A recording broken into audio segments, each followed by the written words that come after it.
How you doing, Tyler?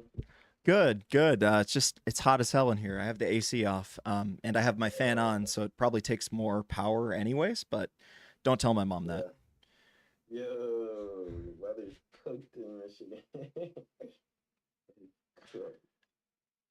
Mm. Hey Isabel, Hey, how you doing? not bad. The weather was in the 70s instead of the 80s, but I also lived in Arizona for 8 years, so I'm just grateful it's not in the triple digits. That's real. Does Arizona have better highways than us? That's what I've heard. Oh, yeah, but everywhere is better highways than Michigan. That's true. Which is why we should build trains. Yeah. I'm just saying, our fellow president is a hardcore Michigander. Yeah, we have some Michiganders in here. I just wanted to say sorry for your loss with Mike Duggan, Mister Woodruff. Yeah, My uh, condolences, I hope he can still be of service maybe to the university. No. dude. If he was our next president, I'm in. I'm in. Mike Duggan for president of UMich? Why not? Yeah, I just fear he. I don't know. There could be a lot of obstacles, but yeah, I know he'll still be around. Even I know he's big within education, so he'll try something, even if it's small stuff. So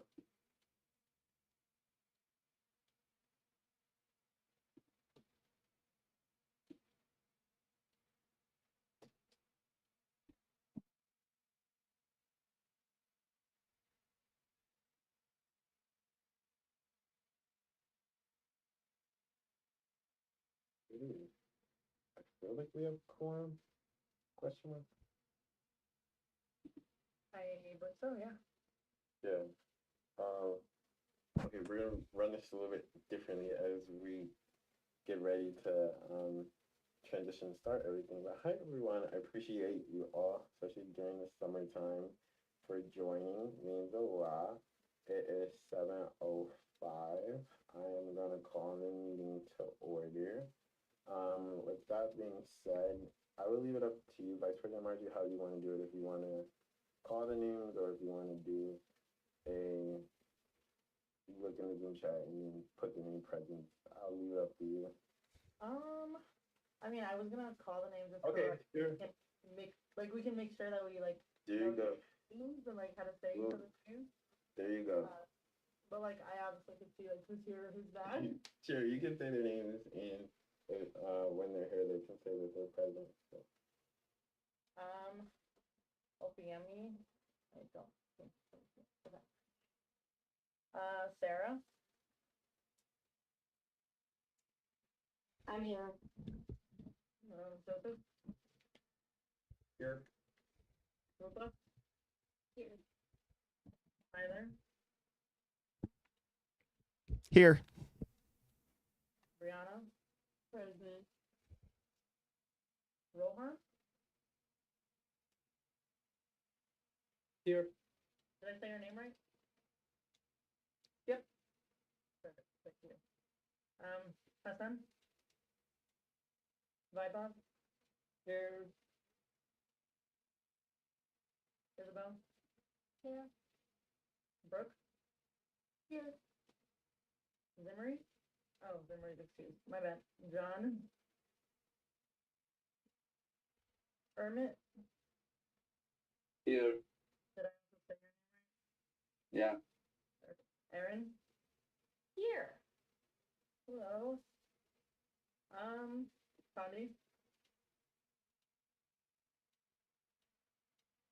Here. Milton. Max. Alejandro. Miles. Here. Hello. Grace. President Woodruff is here, and I am also here. All right. With that, we have quorum. Oh my goodness. Yay, we met quorum. That is a awesome slay. For all the new people on wonderful. With that being said, moving forward on the agenda, is there a motion to approve the agenda?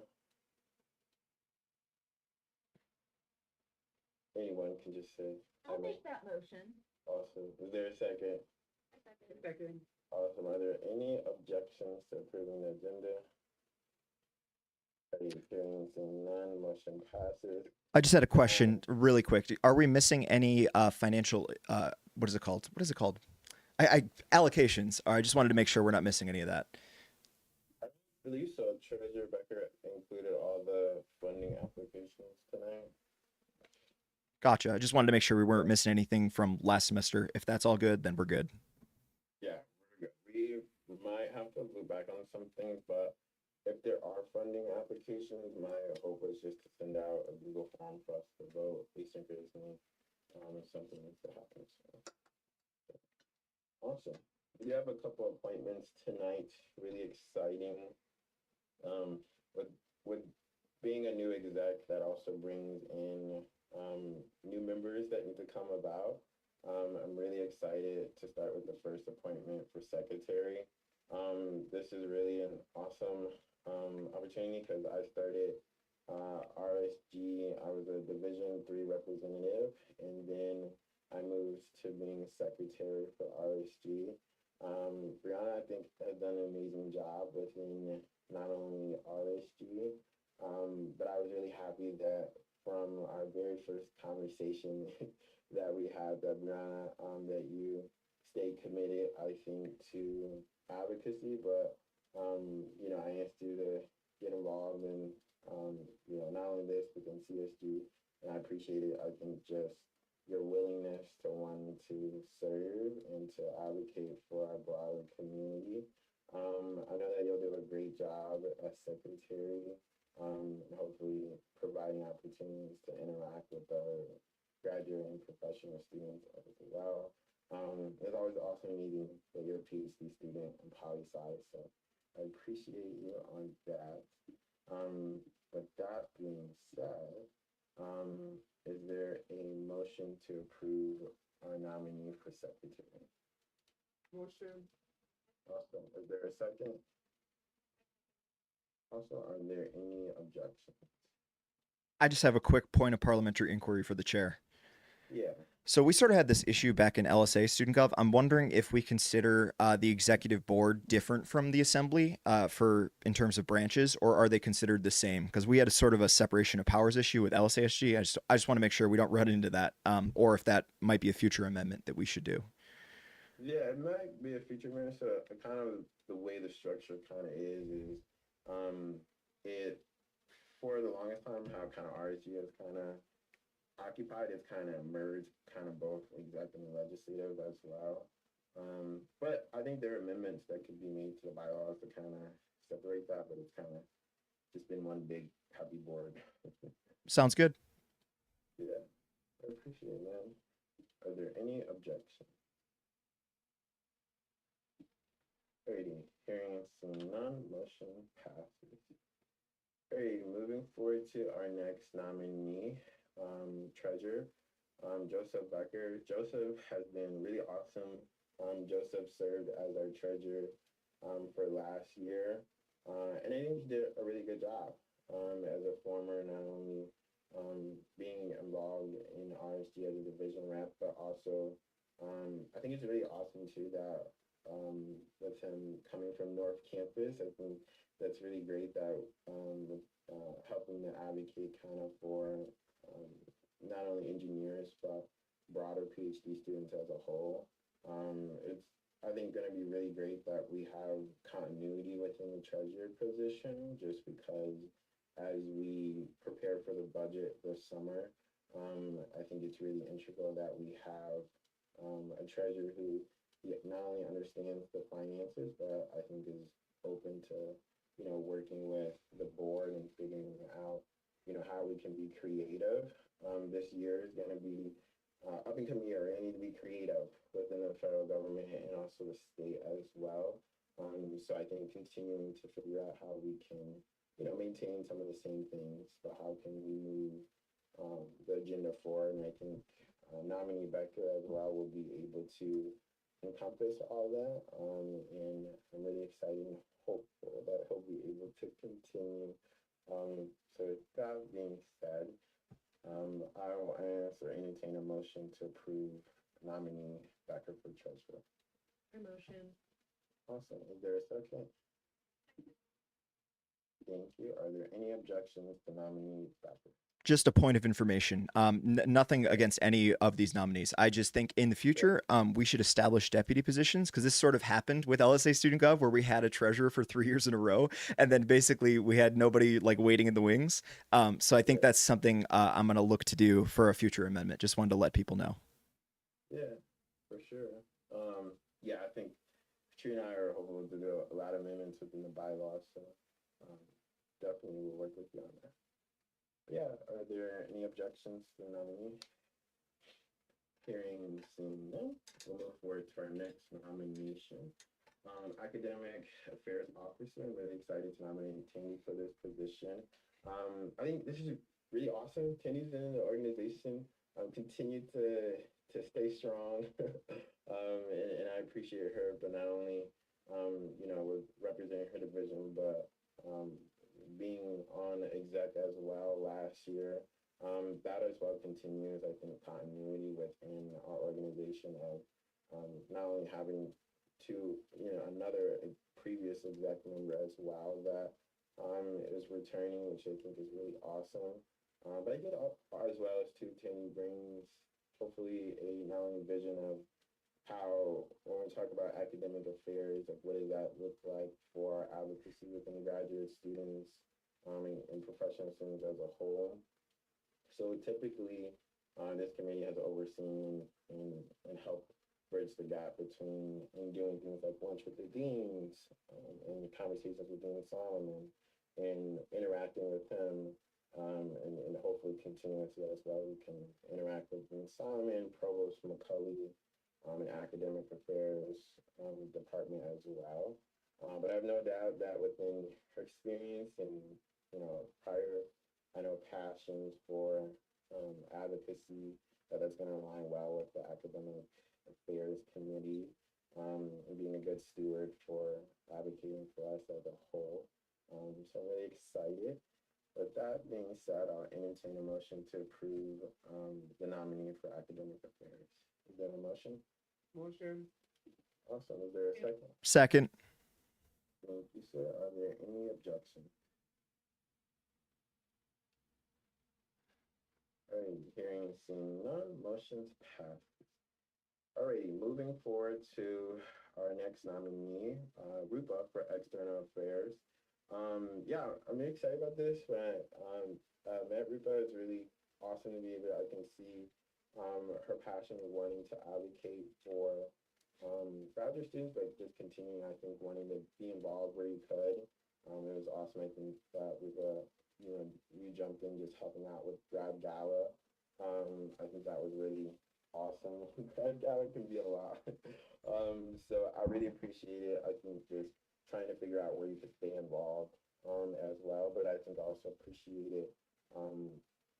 The willingness to figure out how we can advocate on the form of not only internally, but how can we continue to support our broader Rackham organization. So Grin, Score, Puntas, Relate, and Geo, how can we continue, whether it's town halls or moving it forward for, I know this position as well has tried to do, us going to DC and then us advocating in Lansing, or just how can we have a forward facing where we're hearing from what just graduate students need and or deserve, and how can we bridge that gap as well.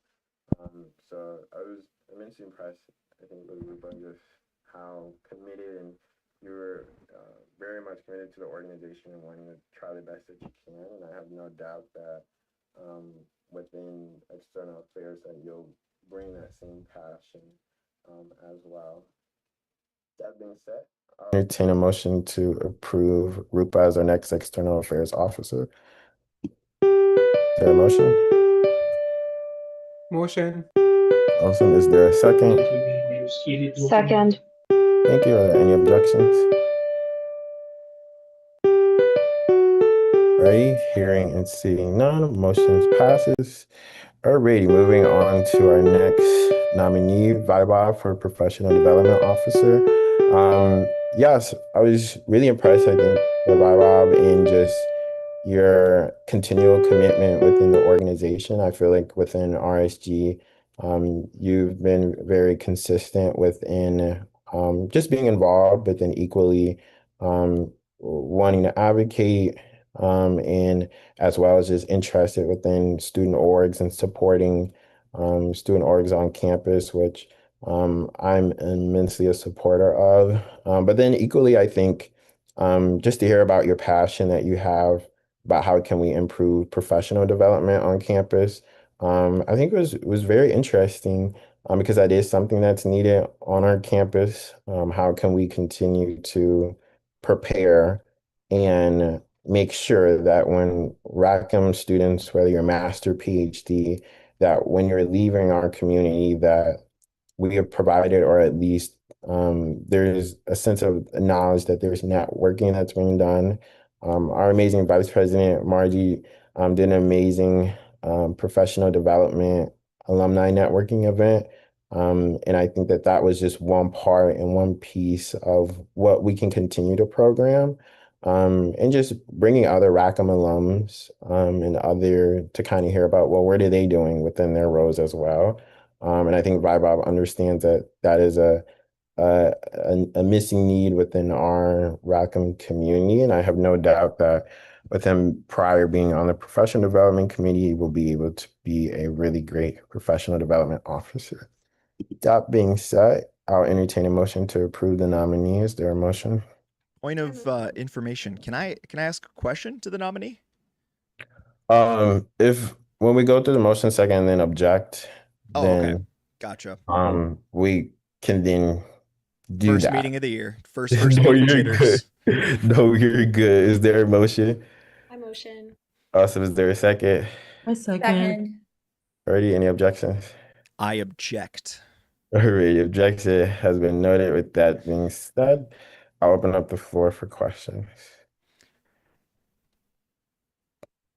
Rep. Farida? Yeah, I guess that'll be me. I just wanted to ask a quick question. Love the resume. Obviously, I was here for the last, at least part of RSG. I just wanted to ask about collaborating with other both unit student governments and schools that have crossover. Because I know for me personally, and selfishly, I suppose, kinesiology has 400 master students who are cross-listed in Rackham and Kines. And I got to be honest, I don't think kinesiology student government knows we exist. And not only that, there's very little programming for master students.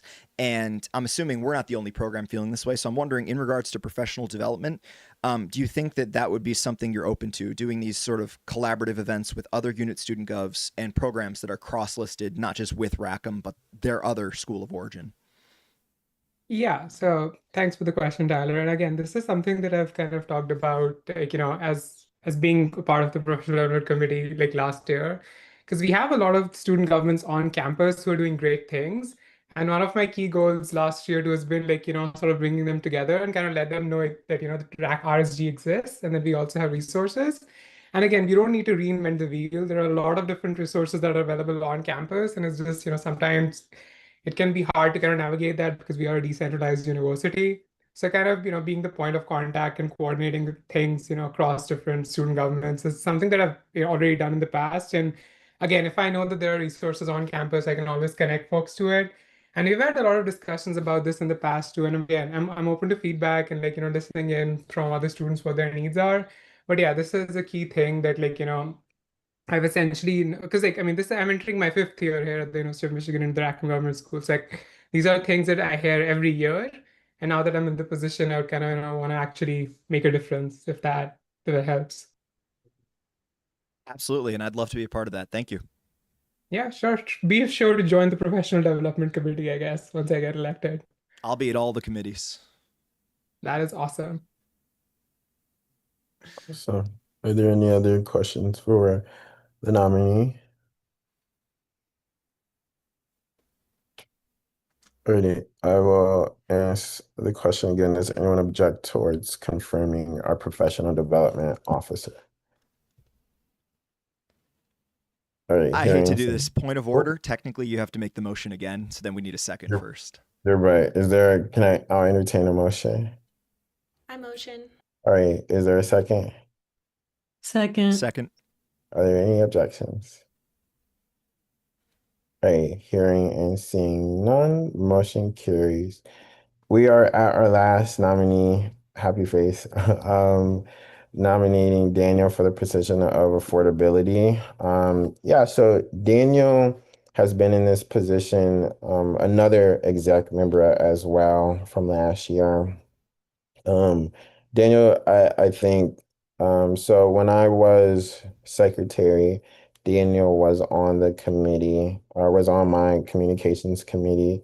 And I think I was very impressed within Daniel wanting to connect to local, state, and federal and figuring out of those, what are those issues that persist and exist.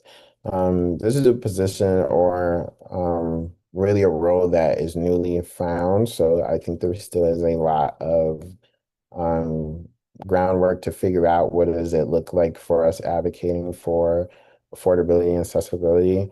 I think this is imperative and pertinent as the university begins to discuss enrollment of both undergraduate and graduate students. And this is imperative because um, I would believe that if there are increases to happen, that there'll be a little bit the increases in terms of funding and or tuition that a lot of times on the master student side. But at the end of the day, I think continuing to figure out whether you're not whether whatever program, master's, PhD, how can we continue to push for knowing that the cost of living is tremendously um, growing and, and getting out of hand.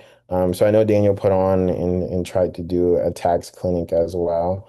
And I think we can continue to assess kind of from the broader community what are things that they kind of hope for as well. I know at my prior institution, I continue to advocate for looking at really our tuition and not in the movement of that as well. So I'm really hopeful, I think, with Daniel as well. So yeah. But with that being said, is there a motion to confirm our nominee for affordability? Motion. Alrighty, is there a second? Second. Are there any objections? Alrighty. Hearing and seeing none, motion carries. Thank you, everyone. Appreciate you for indulging me for our long appointments. There'll be more to come as we go throughout the summer, and we continue to organize exec as well. With that being said, we'll go into exec reports, which will just be me and Vice President Margie. So within my report, I attached, we have been literally everywhere, I feel like within the university, Rackham and central admin as well.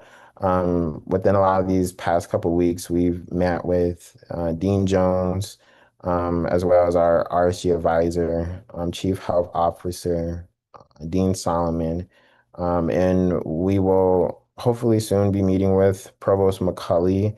And I am as well working to get on the books a meeting with President Domenico Grasso. And we have as well been reaching out to the regents to just continue building relationships with them. I think a lot of hopefully what I've hoped within RSG is how can we advocate for the graduate and professional students, but equally, I think we want administration to, know that we're going to, try to be a collaborator with them as well. Um, but we listed as well things that I hope for within the organization. One of the things that has been big for me is affordability, but I think especially the microgrants program of looking at how can we continue to revitalize and make sure and engineering that it's meeting the needs of students in our student body, but as well as housing. I was in Lansing, and to hear Senator Irwin, who represents Ann Arbor, to hear him kind of talk about the Ann Arbor Tenants Commission and all the amazing advocacy that students and that we were doing. I think that was really interesting to hear just about, how continued advocacy we can have and hope, within housing and wanting, affordable housing for any student that's really here, but especially for graduate students. Representation, that has been a big advocacy point, of mine. I as well got invited to sit on President Grasso's university enrollment task force. Essentially, in my point of view, he's trying to look at the enrollment rates that we have within undergraduate and graduate students. As a lot of you might be able to predict, it's a lot harder to kind of um, predict and or dictate a sharp decrease within graduate studies, just because it's so decentralized and you can have one program that is maintaining really among the same amount of students. So it's harder to be able to say a program needs to increase or should decrease. But I think that as well would be very just good for us to continue our advocacy. I want to hopefully continue equally our advocacy within the border regions and continuing to have conversations with them.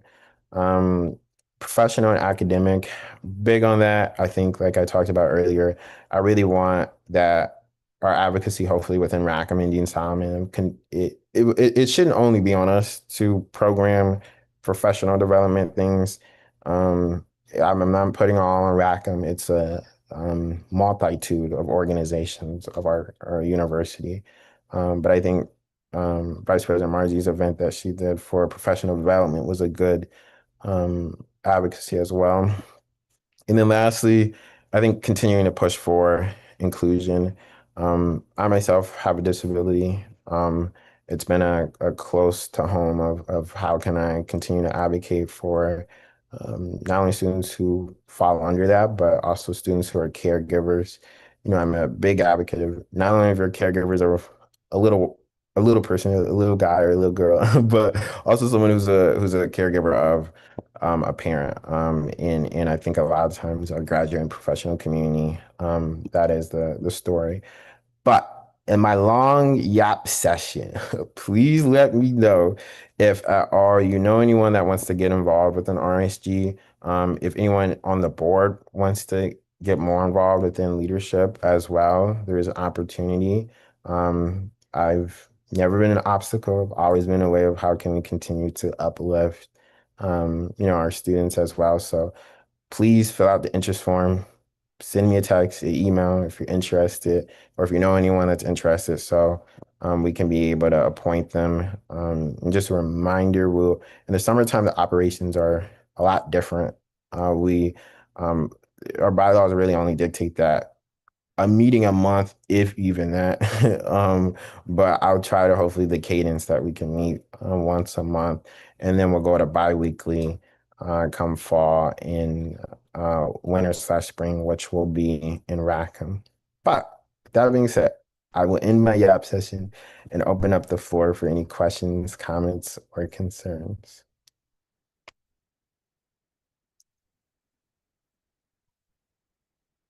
Alrighty. I have a hand up. It's Oh, my yap session yes, time. Representative Frida.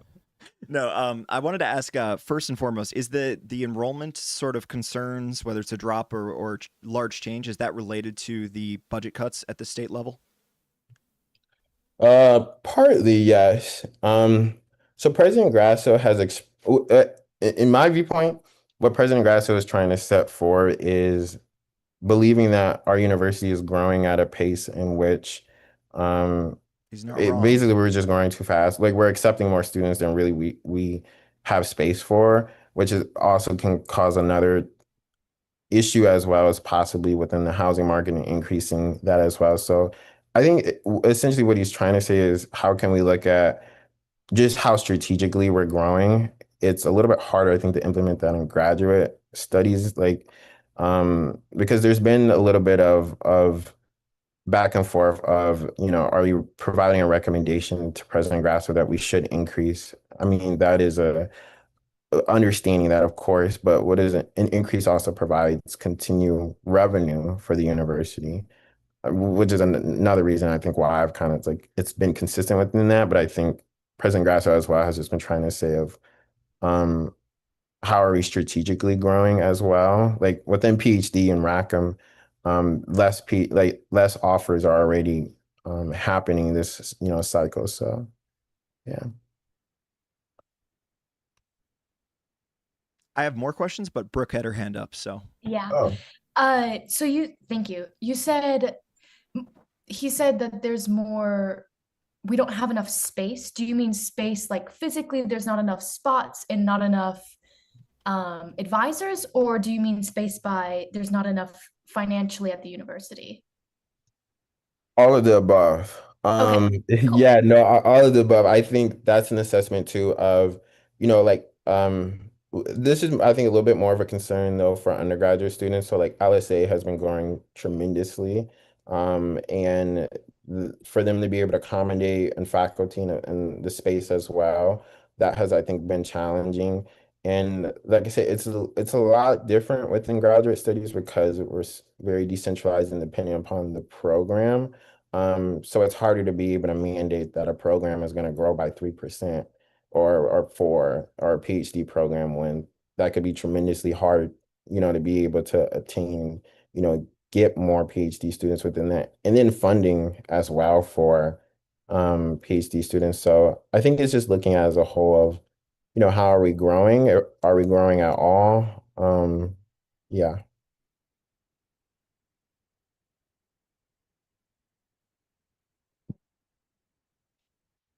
Let's see. Rep Frida.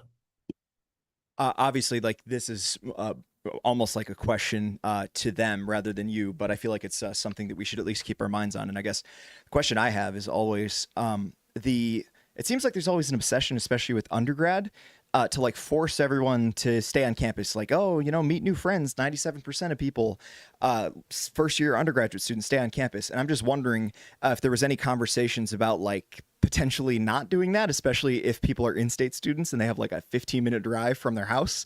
Is there any discussions of that as a potential solution to some of the housing crisis? Or obviously, are we still in the sort of brainstorming stages? Yeah, I still think it's a brainstorming. I think I agree with that thought process. Like I'm not an advocate of mandating. Well, I understand it, but I think from the university's perspective, it's a duality of usually of what is presented is that students staying on campus helps to improve their GPA and community.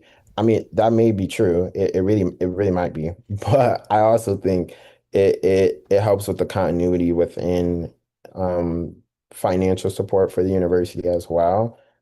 So I think that's why a little bit of the flexibility they're a little bit wary on. But I think as well as we've both Dean Solomon and I have advocated for making sure that there's also housing for graduate students. And you get into an issue of now when you provide such a large, because that was the thing of like, oh, that was one of the things in the committees that, oh, like if you're a first year student, you should be able to be provided housing. But like Dean Solomon and I pushed back, are you talking about a first year undergrad or are you including graduate students as well within that?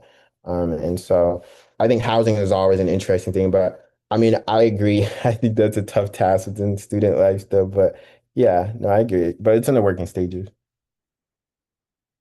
Help me out here. Not that this is a question to you. I just like doing the math, right? The big thing, obviously, is tuition dollars, and then you've got room and board. Based on my math just now, my theoretical math, would it be an accurate statement to say that if we had more students enrolling, but staying off campus, not at dorms, but still filling up those dorms with students, wouldn't that be more financially solvent than not accepting students at all and then forcing people who didn't need houses to stay in houses? Yeah. No, I agree. I agree.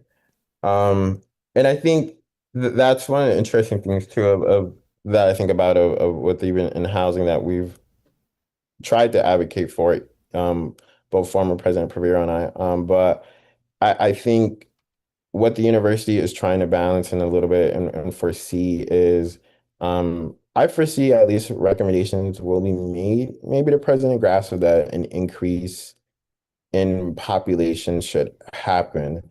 I think the model is a little bit interesting for graduate studies. And the interesting thing is, I think the committee will try to anchor the model on the undergraduate population in terms of using that as a um, uh, because it's harder to be able to at all predict that for any of the master's or PhD programs.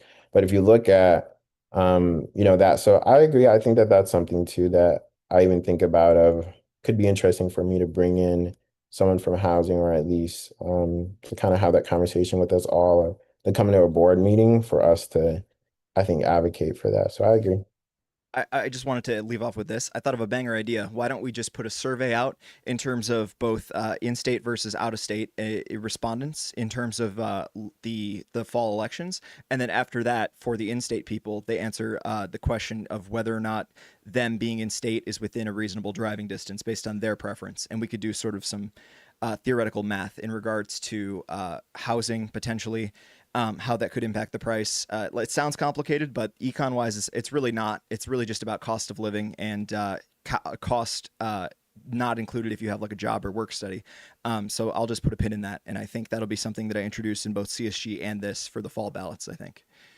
Yeah. No, I mean, I think having that data is um really imperative to figuring out assessing those needs. So I agree, even if it's something that we're releasing on it helps. So I 100% agree. So yeah. Alrighty. Are there any other questions, comments, concerns?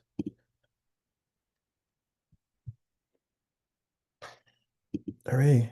Thank you, everyone. With that being said, I will turn it over to our amazing Vice President Margie for her first report.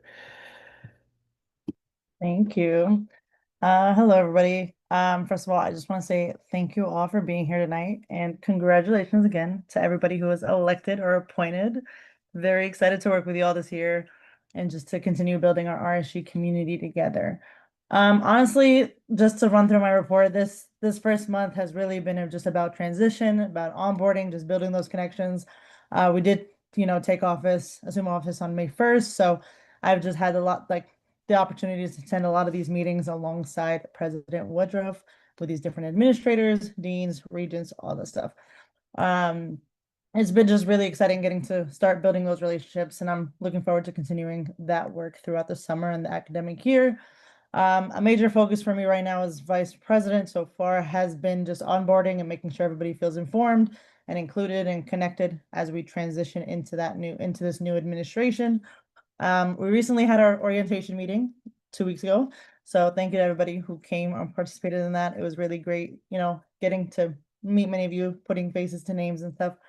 And you should have all received an email from me with the slides for that orientation if you weren't able to make it. So just to keep everybody informed on that. I am sharing a board member information form tonight. So please fill it out as soon as possible. Honestly, this form is just to help us get to know each other, just to help us update the RSG website and the board roster and just organize our internal records and get to know each other a little better. I would love to put your amazing faces and names on our website as soon as possible. So if you could all just fill out this form as soon as possible, that would be great. I don't know if any of our ex officios are here with us tonight, but I wanted to say, especially for our ex officio members, I'm super excited to work with all of you and to see how you represent your campuses within RSG. And I've definitely reached out to our ex officios, so just to get that conversation started and see what we can do. Over the next couple of weeks, I mean, it's just gonna be, updating the website, putting the election information on the website, finalizing all the things that we need to do for this new administration. So I appreciate all your patience with us during this transition process. But I am genuinely excited for this year. I'm excited to work with all of you, support our amazing president, and just, continue advocating for graduate students across all these campuses. Also, just to echo President Woodruff, if you know anybody who is definitely involved, definitely interested in joining RSG or getting involved, let me know, let him know, fill out that form. Lastly, just to wrap up this amazing gap session, I just want everyone to know that I'm always here as a resource. Seriously, like, feel free to reach out to me with any questions, any concerns, any ideas, anything you need. I'm always happy to help and support you all however I can. But thank you all. Yeah, that's I did put the form in the agenda as well as in the report, so it's the same form, but I just wanted to echo it again on the agenda. But please fill out that form. Thank you. Awesome. Thank you. Are there any questions for our amazing Vice President?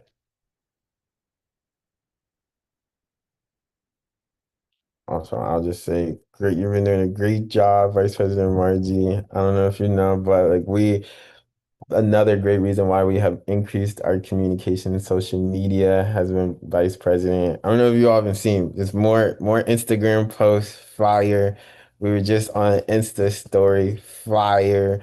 And I think that's a lot of what, even when we get ready to release the newsletter of adding an appeal of having the broader graduate and professional students not only being introduced to us, but I think highlighting the vision reps and the amazing things that you all want to see on our amazing, campus. So we've been doing great on social media, but continuing reaching students as a whole. So awesome. Great job. All right. That being said, we are moving forward. We don't have any treasurer or communications or secretary reports, as well as normally within the committee and working group reports will for our committees, but we haven't been operating committees, so we don't have any reports yet.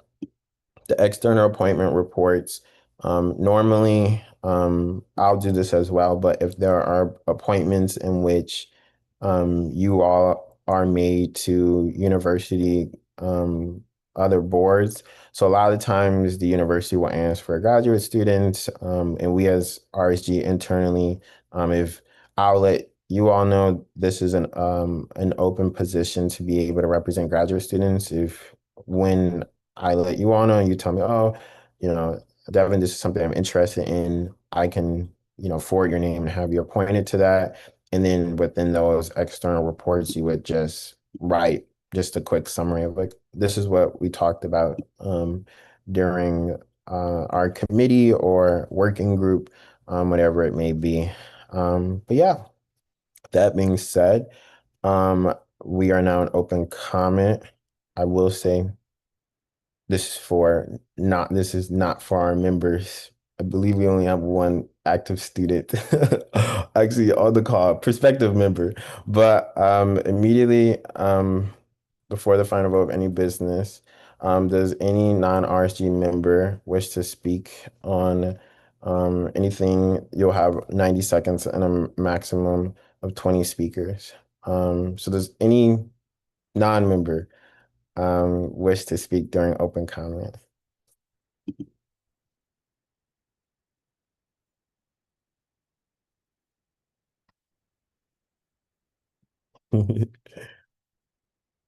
Yes, That was like friendly. That was not a threatening. That was friendly. That was very the nice floor is message. yours.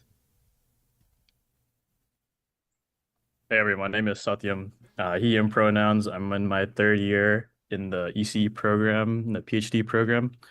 I have a quick question. So, this is a whole hypothetical question, but let's say Rackham student government comes to a decision, or some sort of statement, um, and the university is against that statement. Would they punish RSG? To answer your question, no. I think that is one of the beauties of our organization is the reality is that we operate very separately from the university. There's collaboration that exists and persists between us and university admin, but I think what both Dean Solomon and our organization has followed is Rackham is merely just there as a support, but there are a lot of the times where we don't align in terms of agreement on stances. And that's the same thing with the university, right? But we want to figure out, how can we partner? But at the end of the day, like I tell people, I'm not a faculty and staff member. I want to provide collaboration and, as well, but I advocate for graduate and professional students and, students on this campus. So, how do we reflect a lot of that? So if there's a difference of opinion, no, there's not a sanction or necessarily they're not going to remove us. There may be an interesting conversation between leadership and administration, but we will stand very firm on, especially if it has passed our board, of making sure we're elevating the voice of the board as well. So, yeah, with that being said, Rep. Frito. So, Mr. Woodruff, our fantastic president, is good cop, and I'm going to be bad cop today. I will say that the university itself, in theory, cannot punish student governments. However, relationships with administrators and relationships at large, in theory, a lot of it is Pandora's box. It's like it hasn't happened. So, in theory, it couldn't happen until it happens. And then it becomes your reality. And I don't want that to be true. I love this government in theory, CSG. Sometimes I love it. And I want there to be a treatment of these student governments like they are a municipal body. I really take issue when people say that it's just a club or it's just, a hanging circle. We have tens of thousands of dollars here. CSG has millions of dollars. We are a small municipal government, and the fact that we don't have clear rules in this regard is something that is concerning to me, and I'd be interested in helping author those changes both at a university level but also statewide, which I am already in consultation with some lawmakers. I hope that answers your question.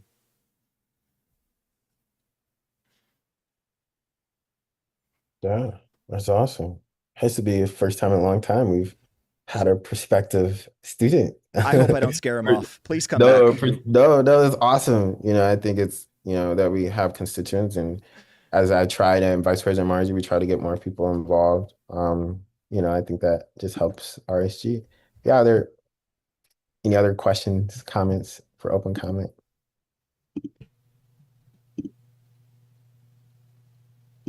All right, hearing and seeing none, we will move forward. So we do have some items of business.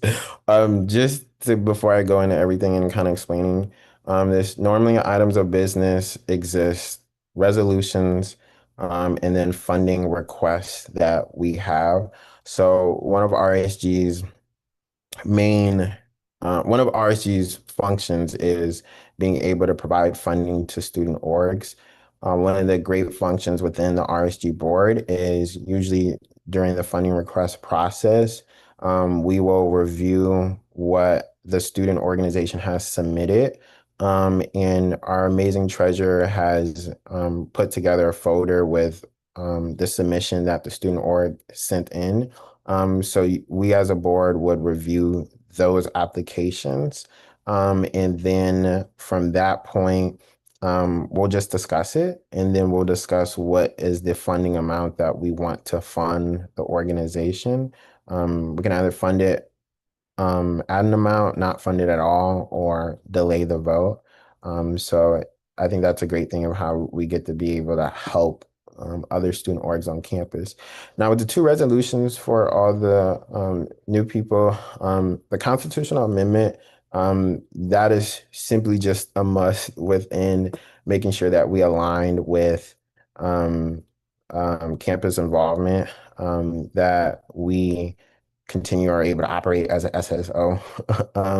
And then the second is my fierce advocacy that I'm having on the search committee, because I fear I am a little bit right about what's transpiring. But with that being said, starting with the first item of business, which is the Constitutional Amendment 2. I am the introducer on this. So yes, this is merely amendments to make sure that we are in line. So originally, when I sent in the Constitution, there was updates that needed to be made. So I met with the CCI team, and these are amendments that just bring everything in line to have us to be approved as an SSO. But this doesn't mean that, this also means that I think amendments can be made within our bylaws. That is more or less where I think the very technical or things that we want to change, that can happen within amendments to bylaws.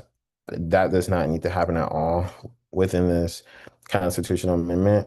But this merely will just make sure we can get approved as an SSO, and that we're, continuing to be in line with, because there's changes that happen, and they were just very small things. When you just look at our constitution originally talked about that we're SSO that's under that is sponsored by Rackham Dean Solomon or the Dean's office, which it that is the case, but it's Rackham as a whole. It's not just Dean Solomon.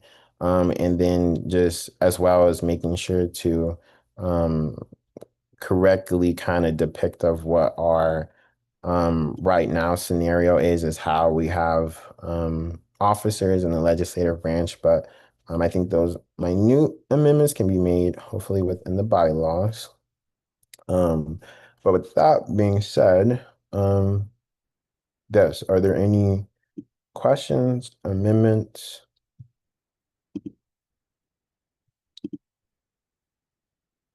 Rep Frito? I just wanted to know if you can share publicly a little more of the context, like behind how we sort of needed this amendment. Not that the amendment's bad; it looks pretty benign, honestly. It's just that we weren't matching what our operations were in regards to how we were registered. Like, what's going on here? Yeah, that was really it. When I submitted to re-register for campus involvement, literally got an email that was like rejected. I was like, oh, what the? So then I met with the CCI team, and it was like those small things that just needed to be aligned with kind of our operations of it's just like very small things like kind of spelling out the whole graduate school's name, but that didn't align with, we don't refer to ourselves as that, we refer to ourselves as Rackham Student Government. And then as well as the only thing that I added within this is we kind of the Constitution could honestly not necessarily be changed, but it will most likely, sometimes amendments will have to happen when the president or vice president is trying to re-register, and if campus involvement is like no, sad face, these items need to change. But basically these amendments are happy face. We are approved basically with the amendments that are here to continue as a SSO. So yeah. That's what I figured. Having to do the same for some orgs I've been there. Yeah, no, that's it. Any other questions, comments, concerns? Just a quick point of information. Both in regards to this constitution, not this amendment specifically, and also the bylaws, I think we have a lot more dust to blow off and update things, and also just make some changes. And if anybody's interested in collaborating on that, I would be happy to help write with some of this. Yeah, appreciate you for sure. Are there any more questions, comments, concerns? Alrighty, I will entertain a motion to suspend the rules, because normally our process is we have first reads and then this moves into second reads, but we need this passed. So I will motion to suspend the rules and for us moving in our normal process of having the first reads to second read. So suspending Point the of rules. order. Are we allowed to suspend the rules for constitutional amendments? I believe so, because we've done it before. We did it last year. Yes. That is can we just check real quick? I just want to make sure we're following our rules. Yes. So we are. Yeah. No, I think we can. So last year we suspended the rules as well, to move to approve constitutional amendment. So like when we check the bylaws, one second. Because I believe I think in CSG, can we do that or is it different? That's what I always forget. Like if it's because it's a It constitutional amendment, is it different than a bylaw? yeah, it's way different CST for sure. Didn't want to take the Lord's name in vain there. Though you're good, you're good. The rules are way more loose in at RSC for So sure. are the people.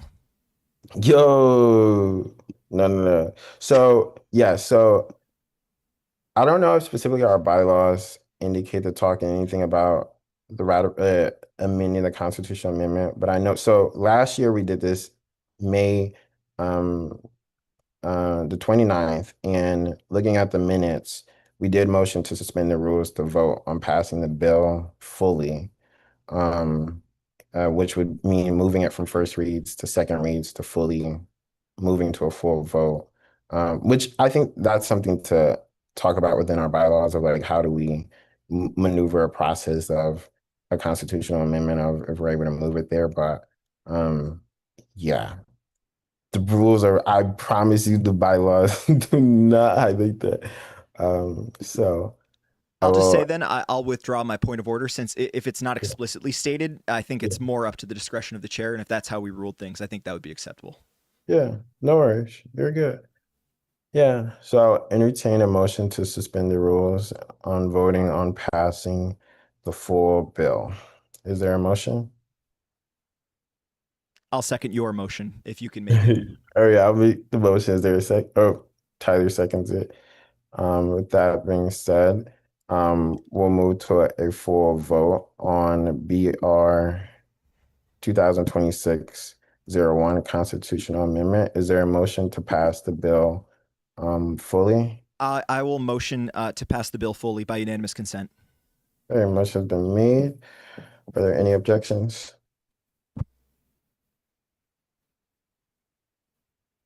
Are you hearing and seeing none? Motion carries to pass the constitutional amendment. Thank you all. I appreciate you. Alrighty, yes. So second resolution for business I have tonight is the concerning the 17th Presidential Committee. This is something that I think is imperative that we continue to keep our eye in on. The reason that I say this is because this is a point that I've communicated to university administration, but then also the selection of our 17th president is going to be imperative. But this is not a process from what I know, at least it's going to take 2 or 3 weeks. So this is a process that's going to continue to most likely go into the fall time. And essentially what ended up happening of the selection of the committee members is it maintained two leaders who are no longer respective leaders of the organizations. And I say that this just creates, I think, an interesting flow of how things will transpire because not only are there differences within leadership here, but faculty senate elected a new chair, and faculty senate leadership wasn't on it. I had a conversation with Chair Peterson at the time, and he was in full support of the resolution and understanding that the reality is that the search committee just really should have just reopened and just added and maneuvered people and moved kind of pieces. I just think that it's important we continue our fierce advocacy within our partnership and collaboration because former President Praviro is on the search committee. And I continue to hope that there's collaboration that persists between our organization and her advocacy as well, of making sure that we have a voice within um, helping to pick our next 17th president. Um, I I know equally as well that um, President former President Vio as well is on the committee and has committed to figuring out how to be able to provide a pathway for us as well to advocate. So I think the broader thing that I'm just communicating is when we need to do these larger scale search committees, how can we make sure that there's just transparency with how we're including possible student representatives because the process that now has occurred is we could be in the fall time and when we are in the fall time, there will only be one active student, currently that's on the committee. And at the end of the day, it's better to have some than none. But I just wonder equally as well as, not that I was saying that necessarily that I should be on the committee. If you maintain the same process and you move out pieces, for all that matters to me, I think include, someone new and in a transparent way with how the regents are selecting to select our 17th president.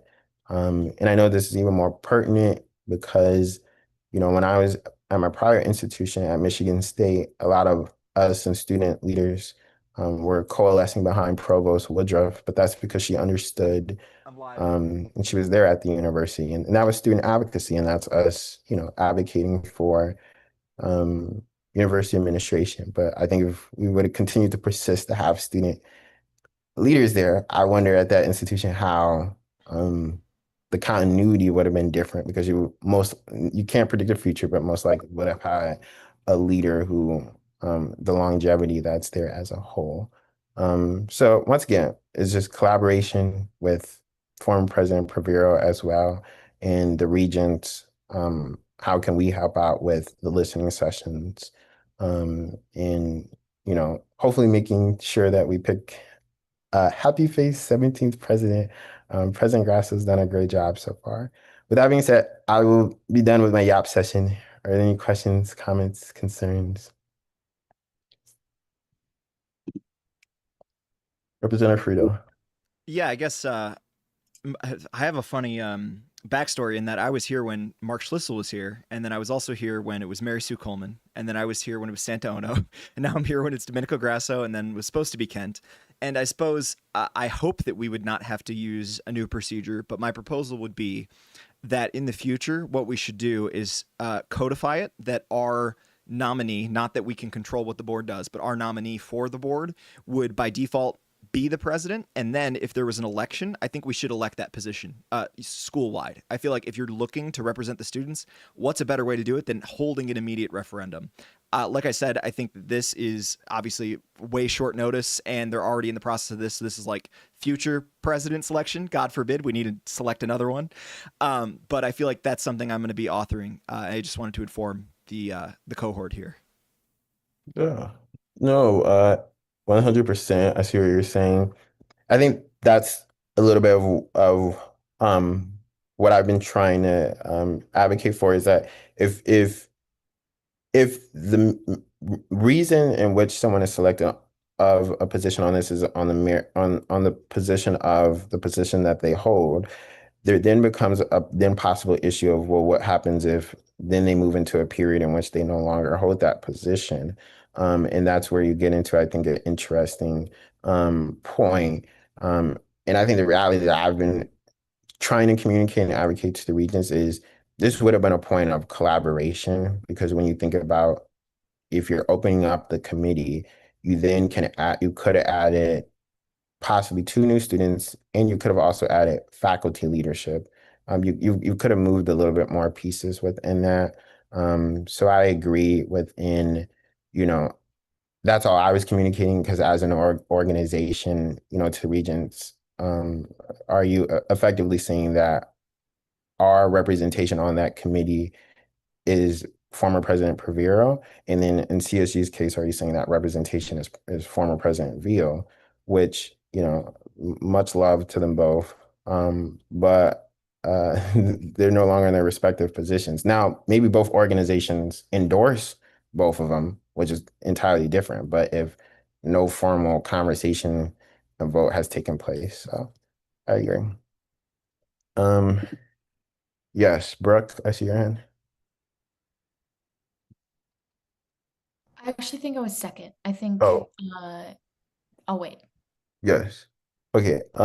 Yes. How do I pronounce your name? It's Urmit. Umit, how are you? Yeah, I'm fine. I just wondered, it's like a little question. Were they ex officio when they were selected, or were they because they were elected, but it was not technically because they were the respective presidents at the time of when the committee was formed first?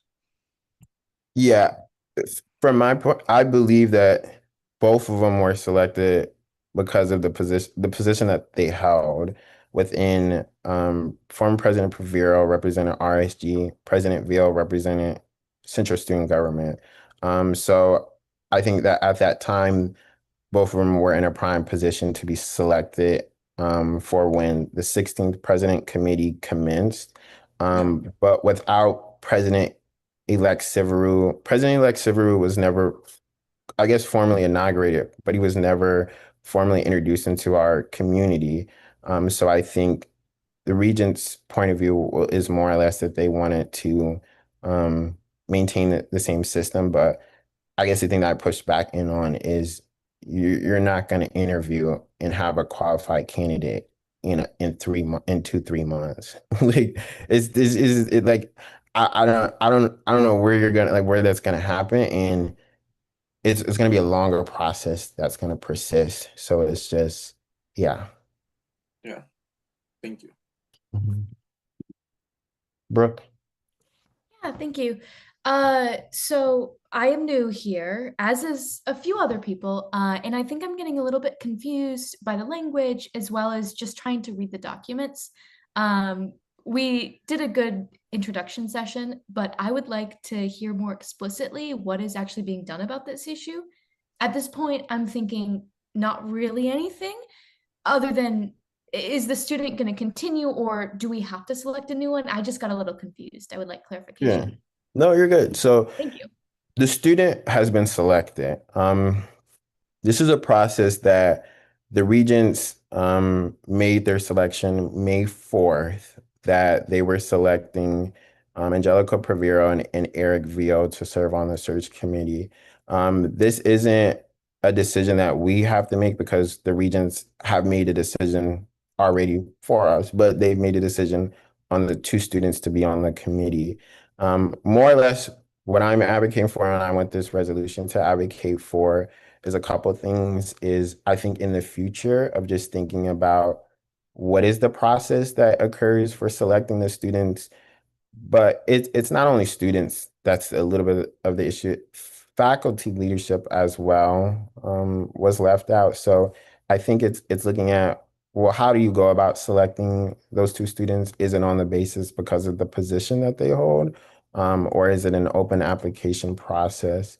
And I think the second thing is we're in a phase in which a decision has been made, in which two students, they're on the committee, and they're there.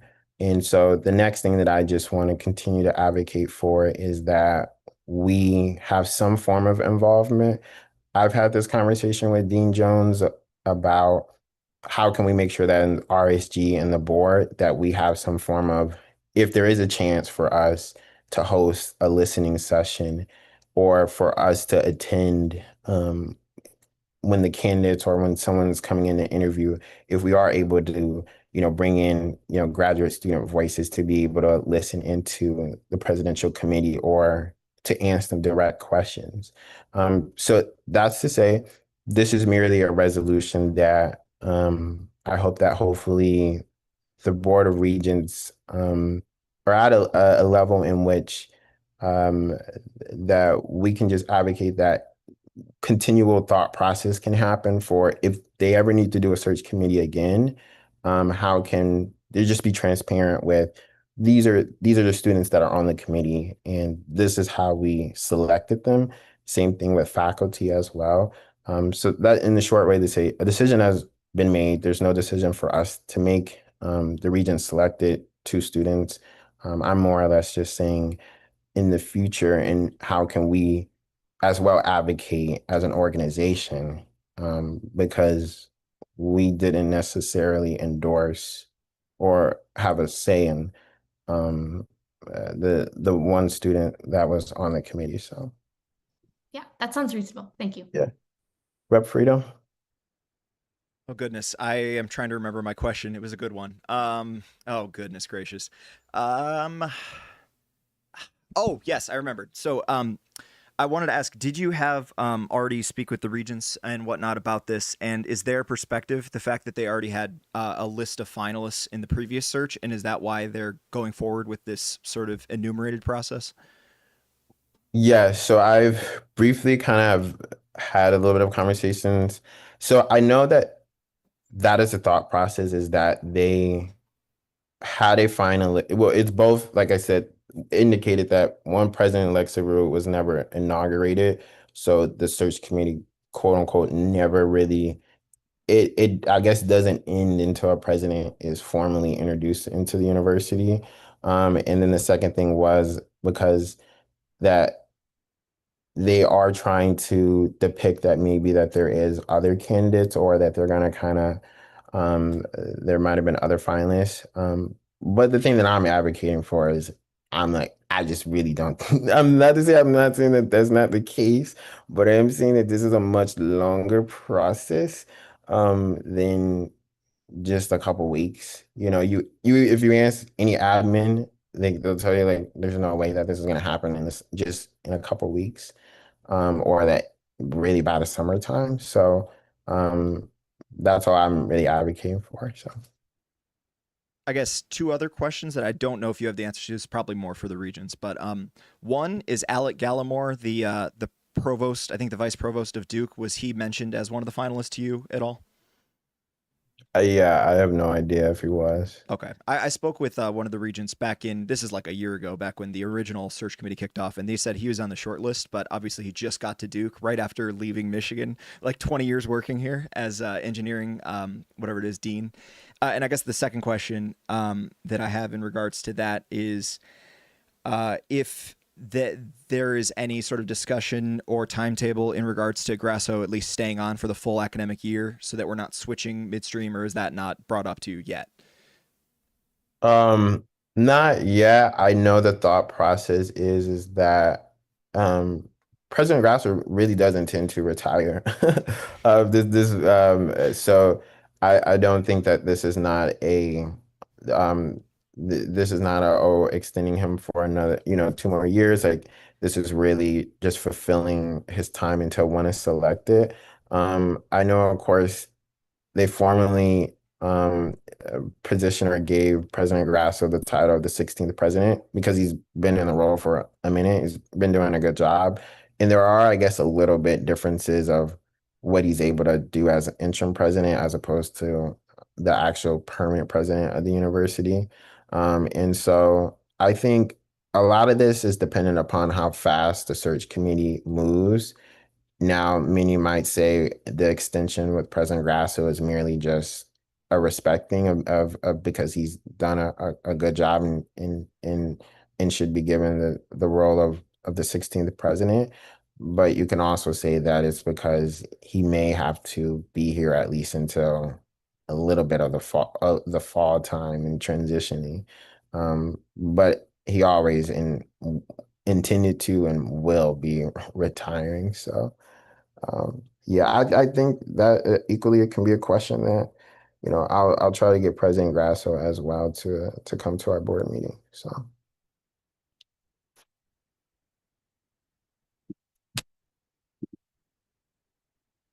awesome. Are there any other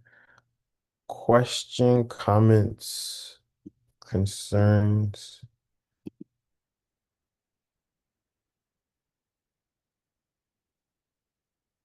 Any motions? Otherwise, this will just go to second read. Oh, I guess I'll motion to put it in second reads unless your intent to pass it today. I'll talk to you. Tandy, you said adding a whereas clause where there is no direct line of communication to be able to speak to Angelica or Eric.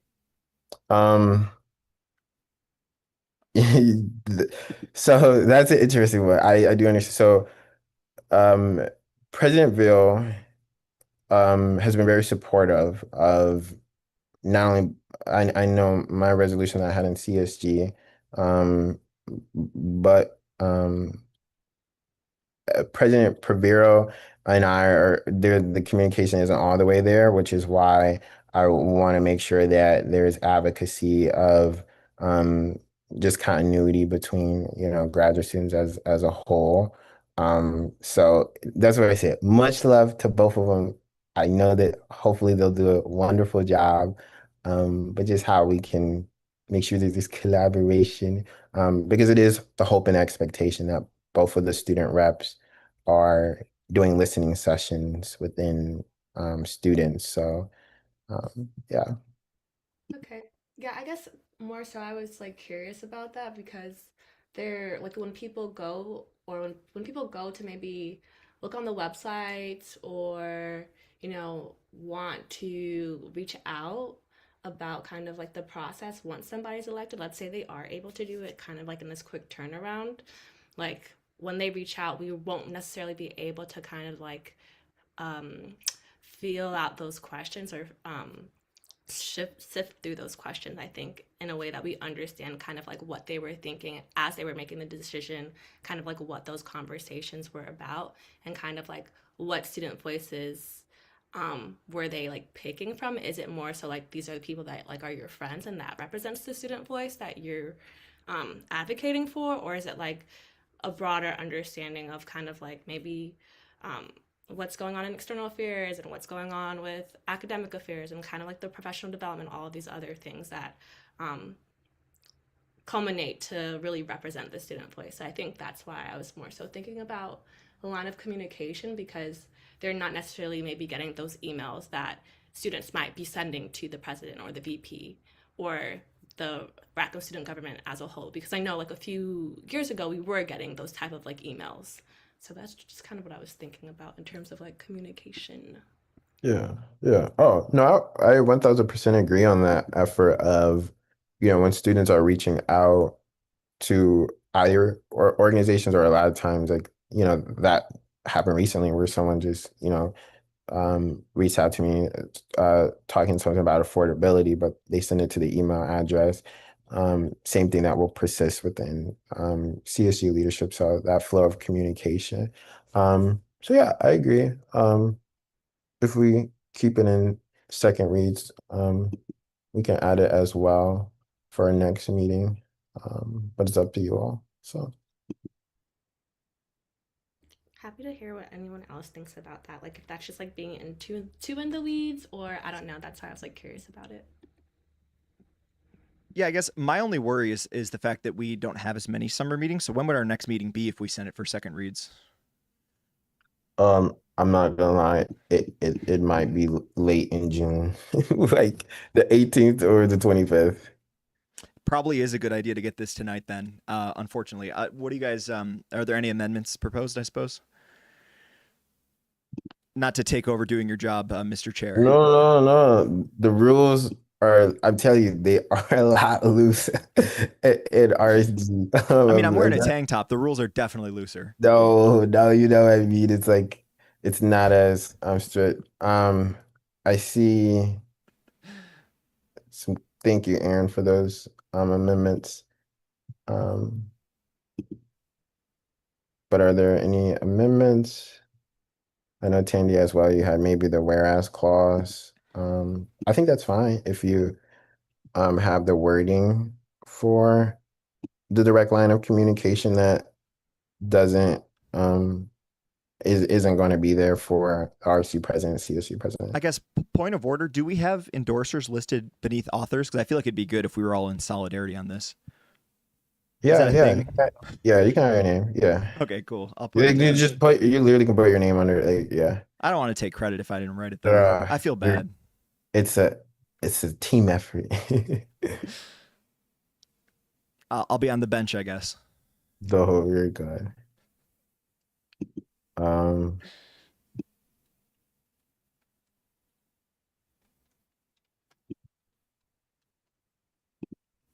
I'll give a couple seconds because I know we might have. I'm gonna leave it off just for the sake of getting it like passed or forwarded. Okay, no worries, no worries. That's all right. Aaron, I see your amendments. I feel like a lot of those are just clerical, unless someone has any much opposition to what Aaron has adjusted.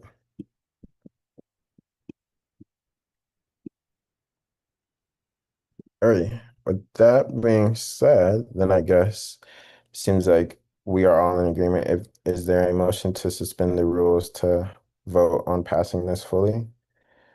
I'll motion to suspend the rules by unanimous consent in terms of considering this fully. All right, that's just remain. Any objections?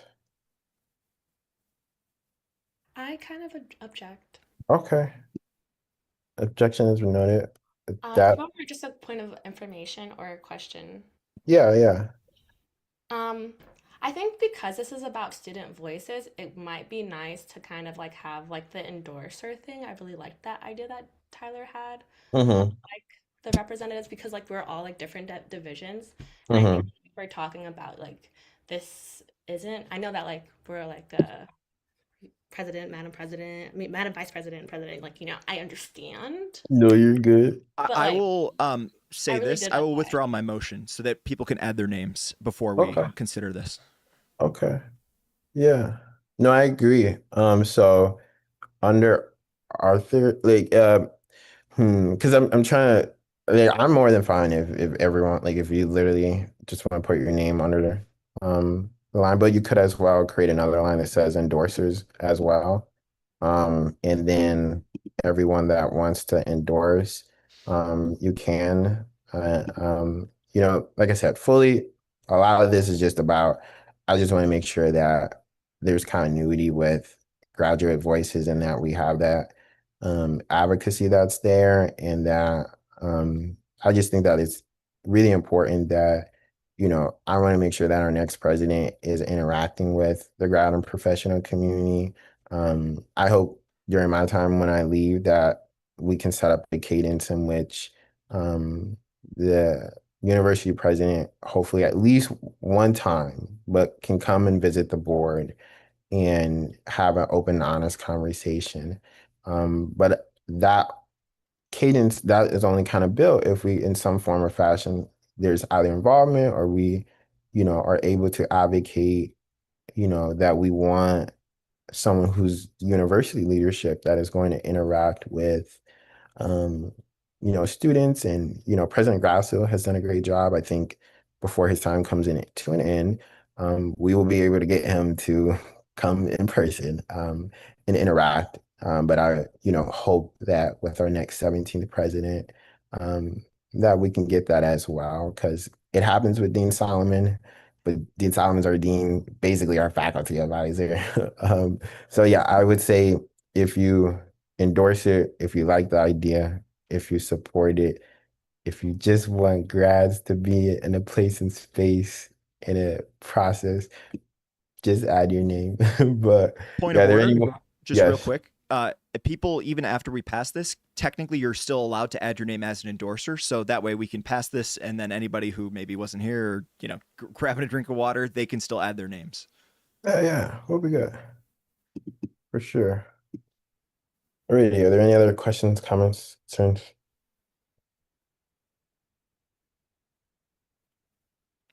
I have a motion.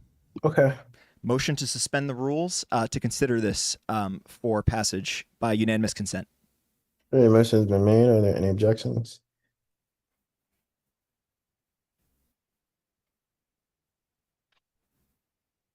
Already hearing and seeing none. Motion passes for unanimous consent. You said I'm passing the full bill, Tyler? Yep. Then I can make a second motion, which would be motion to pass the full bill by unanimous consent. Alrighty, is there a second? Point of order, does not need a second if it's Oh, unanimous you said consent. unanimous consent. Yes. You're right. I Any saved you objection? 2 words. Cool. And then, well, we explained it anyways, but yeah. Very good. Thank you. All right, hearing and seeing none, that passes. Thank you all. Appreciate you. Honor two. I know that was long, but I appreciate you. I guarantee you, we're going to be right about this. But moving into the funding request, our amazing treasure, I don't know if you have a little, if you're able to, but are you able to give us a little bit of overview of just how funding is in the budget so far? Yeah, I can provide just have just an overall summary of where we're at. So we've got Yeah. $1,000 left in what we have allocated in our budget for this summer. And at least the requests that we're looking at tonight, which is all the like withstanding requests at this point, that is summing up to nearly $10,000. So really, we have $1,000 left to award throughout the entire summer, and $10,000 is being requested just tonight. I will mention that out of these four requests, most of the events are held within late summer, end of July, August. So um, it's not necessarily um, extremely pressing to make a decision on all of these tonight. But of course, with that said, the sooner we do have a decision, the better, especially with limited board meetings over the summer. So Awesome. I Yeah. just, yeah, keep all that in mind as we Yeah. review through these requests. Awesome. Thank you. And then, yeah, for everyone that's new, so usually throughout our meeting, we review funding requests. So that's a student org who has submitted a request for funding help. Our amazing board, we review the funding request. And then from that point, I'll give about a couple minutes, 2 or so minutes. You'll review the folder. So within the folder, the first one that we're going to review is the First Alumni and Mentors Network at Michigan. Within the folder exists the application that was filled out.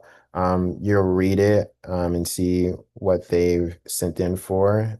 Usually there's kind of a little bit like a broken down of what they need or an itemized budget or what they're requesting for.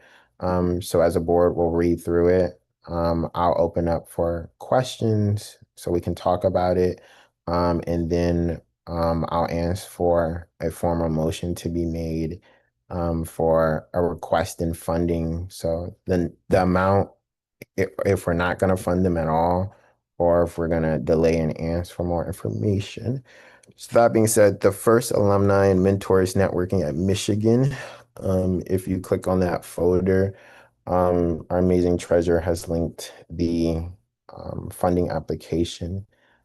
So I'll give a little about a minute, 2 minutes to read over it, and then I'll come back and ask, are there any questions, discussions, how much you think we should award the student org? Do you not think we should award them at all? Yeah. Vibov has his hand up. Oh, Karen, vibe up. yeah. Yeah, I don't have a question about specific student orgs, but Joseph, is that $1,000 left from like the last financial year? I guess when does this current financial year start? Because and like how is that $1,000? Like how did you come up with the number 1,000 for the summer? Right. So $1,000 is what's remaining from what we had allocated for like the spring semester. So spring and summer semester are grouped together. So we originally had like around 5,000 for that period of time, and now we're left with 1,000. And I believe we'll have a new budget when the fall term starts. Okay, so the year starts in the fall then, because like I remember like when I was talking to Hayden, I thought the year started in like July or something, but is that not true? Yeah, I yeah. So it's a little bit, I know Rackham's budgeting process is we will present a budget for 26, 27 in the July and August timeframe, which that will indicate what we can pull from. But right now, that's leftover money that we have right now. That budget we like won't even be in effect until that like fall timeframe kind of. So Okay, okay, sounds good. yeah. But yeah, so First Alumni Mentors Network of Michigan.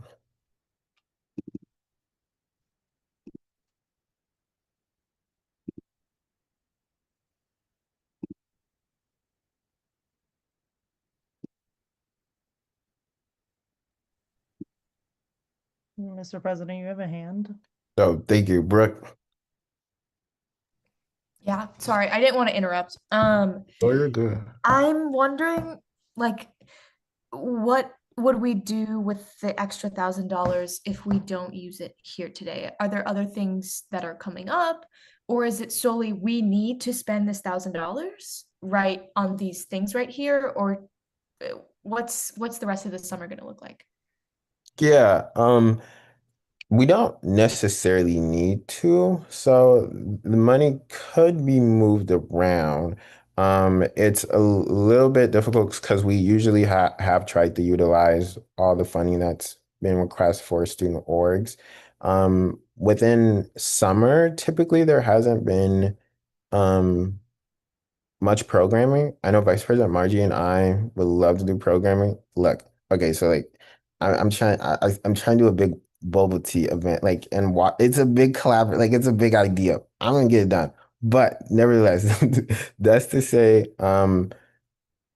if we could as well decide not to necessarily utilize or funding all of the $1,000 because the money could be moved to um other student support, other initiatives that if we want as a board, if there is a programming or something else in mind. But typically this we have tried to allocate the money that's intended for student orgs. Um,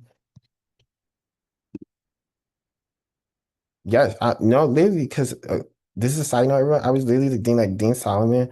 We need both. Like we need. I was like, both. I was literally like, okay, we need money for boba, and I'm like, okay, like a cross collaboration. And I was like, okay. And if I go to Dean Jones, and I'm like, we want to do this.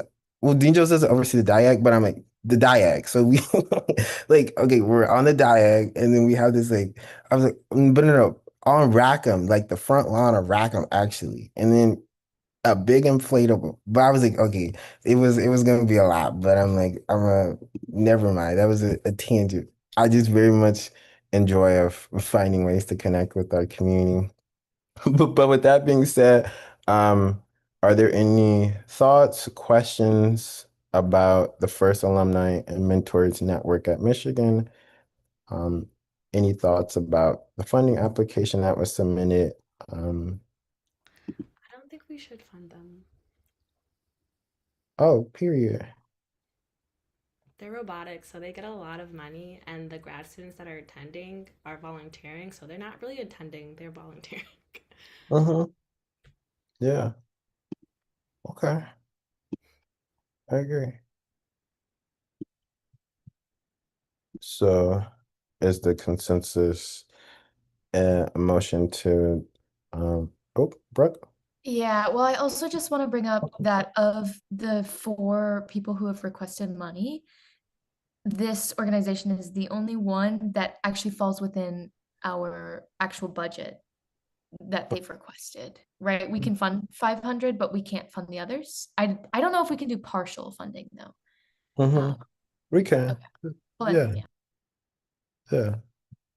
No, I agree, Tandy, though. But ultimately, it's up to the board um if we want to fund a partial amount, if we want to fund $100, $200, or $0. Um, it's up to you all. Can I? Yes, Tandy? Oh, okay. I was gonna say point of information. Could Uh-huh. I like motion for us to review all 4 of them and then see like which ones we would be willing to like not fund at all off the back? Yeah. Yeah, I don't even think we need an official motion, but I can just give time for us to read through all of them and then um we can then kind of go step by step to see which ones do we want to fund, um, or if all of them. Representative Neely? Yes, thank you, Mr. Speaker, or I guess Mr. President in this context. Yes, I was going to propose that we split our money between requests 3 and 4 because as Thandi said, the robotics people, if assuming she's correct, the robotics people already have plenty of money and Arriba Peru, as great as that organization sounds, there aren't actually any graduate students that they're taking on the trip. So I don't think that's within RSG's purview to fund.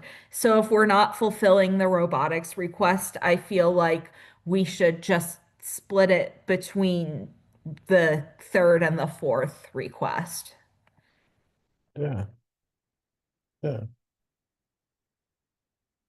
Umit, sorry, I pronounce it. Yeah, almost there, almost there. You're good. Yeah, I just wanted to mention one thing regarding the first application.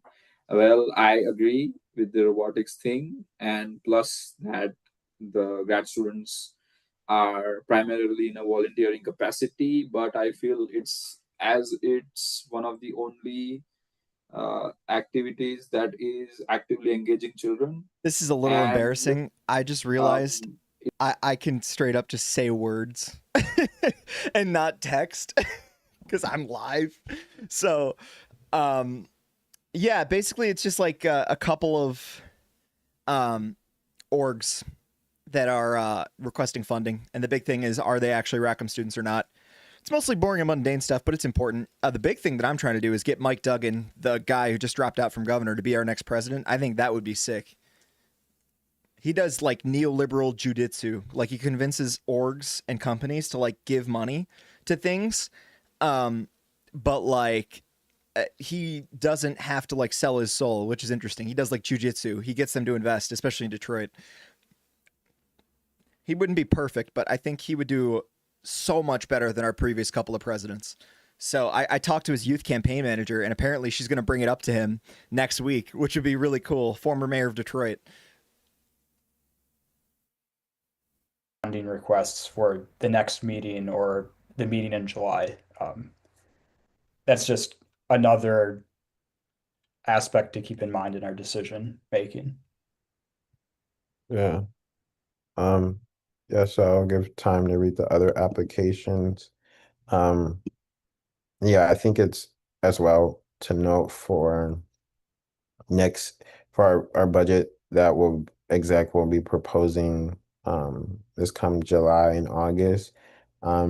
It's always been an interesting point, I think, for me of student orgs. I think that is really important.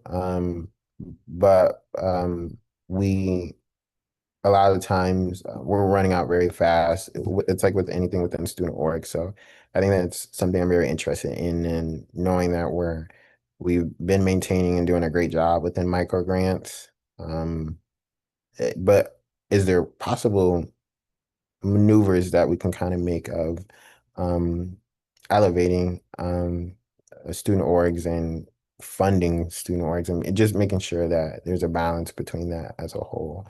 But I agree. I'll give time to kind of read it, and then we can come back about like 43, and then we can discuss it, and then yeah. So President Woodruff, I just want to say that we just lost quorum. I don't know if that means like and not like asynchronous voting or something, but I just wanted to let you know. oh, thank you. With that being said, we definitely don't have any rules, but I would say this: we can still discuss it and have a conversation about what we think the funding award should be.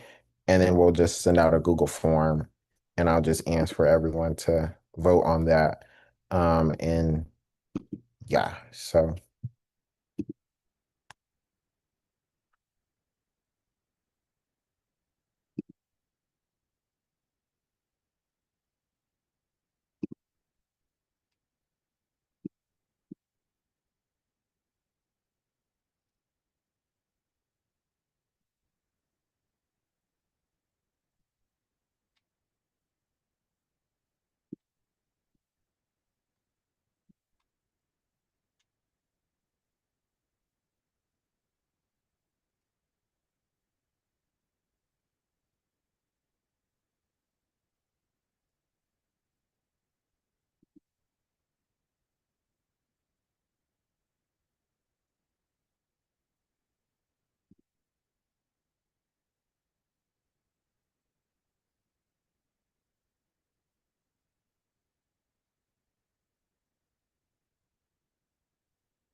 Tandy? So it's fine if nobody else agrees with this, what I'm gonna say, but I think we should not fund 1, 2, or 4. 1 and 2, primarily because of like the reasons we spoke about before. But 4, um, they're requesting the money for food and gas. But mostly it seems for gas. And I think we can use that money for number 3, which is going to the direct usage of like graduate students. So like graduate students would be attending the seminars and would possibly want to eat. I think we should partially fund number 3. I don't know what the amount we should fund for because it doesn't seem like they'll have enough for food, but I'm also not sure if I've missed it and there's like another place that they're getting money from besides just us. Um, and also for number 4, I feel like they'd be spending that money for gas regardless if they were going to drive. Um, so yeah, that's only my comments. Yeah. Rob Frito. I think what we could do for number 2 is make it 0 for now, but send a message and say, hey, if you open your recruiting, since it doesn't seem to be limited, at least based on my understanding, for just undergrad students, if you opened your recruiting and did get some graduate students since the trip's in August, then we could have another conversation and just like give them that push, you know. And if obviously if they end up not having any grad students, then I think 0 makes sense and we redirect them to other funding resources. That would be my proposal as of today. Yeah. Rupe, I see as well your comment that you made. Yeah, I think I Yeah. was trying Oh, to go fill ahead. the silence. I was like, Oh, okay, no one had a point yet. So I was just like, oh, maybe we could allocate to 1, 3, and 4. But I agree with what Tandy said, like maybe not 1 if possible. I don't know. It's just like we all agree it seems like not 2, organization 2 for now. And then like Joseph said, like if we have 1,000 remaining, but we don't have to use all 1,000 tonight, maybe we can split like 500 among the 1 to 3 organizations that we decide to fund and have higher allocations to the ones for which there's like greater consensus. So I don't know. There's a lot of like what ifs, but like I guess we just have to throw out an idea to get things moving. So I was just throwing out an idea over. yeah. Brooke. Yeah. I actually like the robotics proposal, but I understand that our budget is very limited, so that's probably not going to happen. I do like the point that number 4 came up with, is that if we were not able to fund their gas, the burden of the gas cost would go on to the graduate students who are actually participating, because they're the ones who are driving out and doing that work. I think it would be kind to send maybe $100. I don't know if that's rude based on what they've asked for, but just showing our support in these unprecedented like gas prices especially are going to place a burden on students. And I think the work that they do is very important. Does it actually officially support graduate student bonding like the other one does? No. But I definitely think we might have to consider it a little bit more. Yeah. Aaron. Yes. Thank you. Thank you, Mr. President. I feel that number 4 should be funded because it is the right thing to do for at least to the extent we can afford to fund it, because it is the right thing to do, obviously, for the migrant workers who need these clinics. Generally, we should be prioritizing you know, we should to a great extent prioritize necessities over luxuries, but it's not just about them. It's also about the graduate students because as people have said, otherwise they would have to pay for their own gas when prices are very high. And I believe it's to the benefit of the graduate students to participate in these clinics as well. It's something that's going to look really good on their resume. So I think it is appropriate. I think it is appropriate for us as RSG to help graduate students be able to volunteer on something this important. Okay. Thank you. Tyler. Though I have thoughts about the other things, I actually do have a crazy motion, and it would be as follows. So, I have already been in touch with YAL, which is Young Americans for Liberty. It's not an inherently political organization, and I actually am invited to their conference as a influencer and also as a student at the end of July. And this would be my proposal. If you guys helped cover some of that, I would go on behalf of Rackham Student Government, and also I would contact other schools there and ask them about their student governments and what resources they have that we don't. I'm not going to make that motion in theory, but it would be my registration is $90, and you could send me as Rackham Student Government representative. I could even get videos. I told you it's a crazy motion. It just sort of occurred to me that I could do that, and it's up to you guys. The ball is in your court. The only thing I'll say is we're not operating under quorum, so no motions can be made anyways. The thought process only, I think, with this is we can make a suggestion. So if our thought process is we only want to do $100, $200, I'll then take that, and then Vice President Margie and I will make a Google form.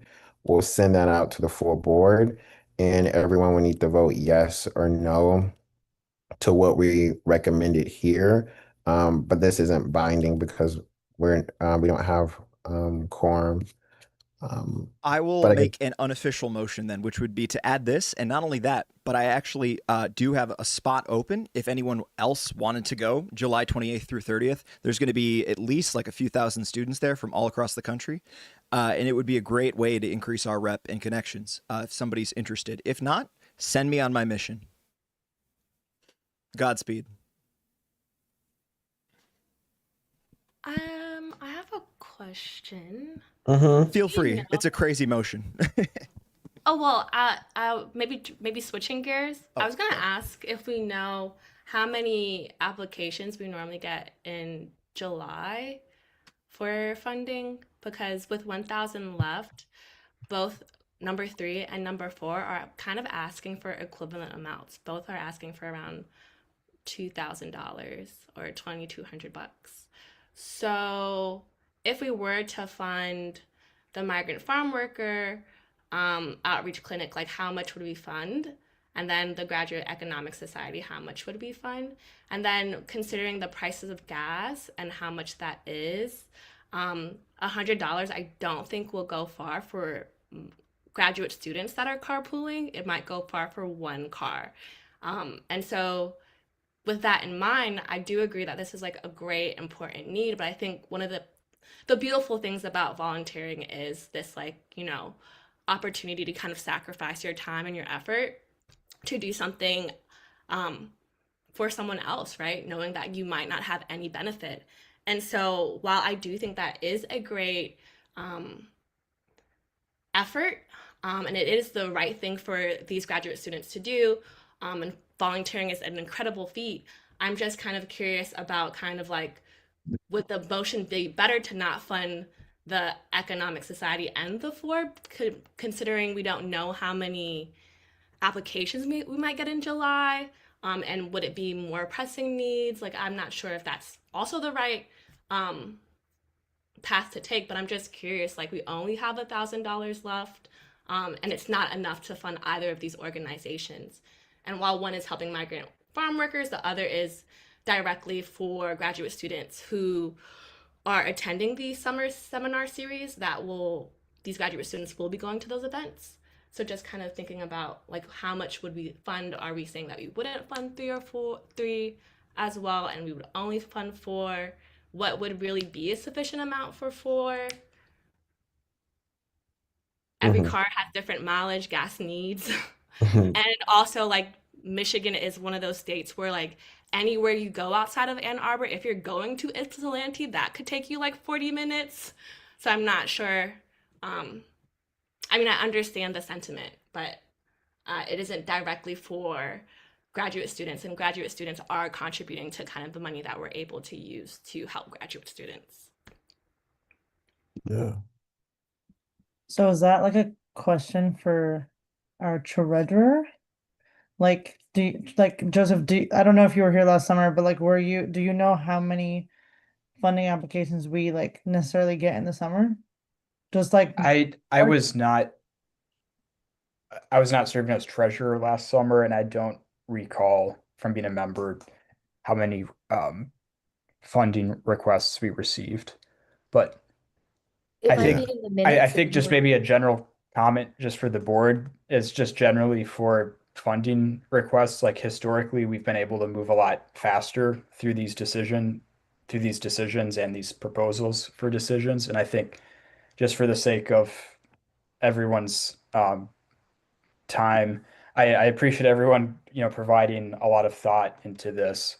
But overall, we do have to like respect everyone's time and ultimately, acknowledge the fact there are trade-offs in the end of the day, and we're not able to fund all the organizations, and just trying to push for like, I guess, like more speed in our decision making and proposals moving forward, especially since there are a lot of new members. I don't think everyone has seen like in the past usually how fast we are with making these decisions. Usually it's like maybe 15 minutes to get through four, for example. But that being said, of course, appreciate everyone's thoughts in this matter. Yeah, for sure. Tyler? Yeah, I was just gonna say about the gas cost thing. I think it would just make sense to just have them incur the cost first. Obviously, not everyone can afford things out of pocket, but I think obviously if our biggest concern is these variable costs changing, it would just make sense to have them have the receipts in hand before we reimburse for that. And the second thing is I added some details to number 5, and we could actually put out an interest form to grad students if they want to come with. I think that this would be huge, especially since that's where I'm planning to meet with some of the state legislators there. We're proposing a bill that would actually give student governments at all public universities in the state of Michigan increased protections from administrations sort of targeting them for political speech. So this would be a very, very big thing. It just sort of hit me out of the blue. Yeah, I think Tyler, remind me about this, but I feel like this is a conversation we can have because if the total amount is 90 to be able to send you. Okay, yeah. Remind me about this, and then the possibility RC might be, yes, remind me about this, and I will follow up about that. I do agree with Treasurer Becker. Do we have any ideas for a formal recommendation that we would like to make for the organizations? I imagine during the summertime, there will be the cadence of applications will be if around how it is now in terms of 2, 3, 4. So yeah, are there any ideas for $0, $1, $2, um, $5, Tandy? I really like Tyler's idea of like them saving their receipts or whatever, and us maybe reimbursing them. Because maybe by July or August we'll have a better idea of what our budget looks like, and then maybe we can like fund the GES, maybe like $300, so we can like have 700 left over in case there's like something that comes up in the other months. Mm-hmm. Okay. Sort of thinking, is there a number for that one? For number 3? Oh, I I was guess thinking, so.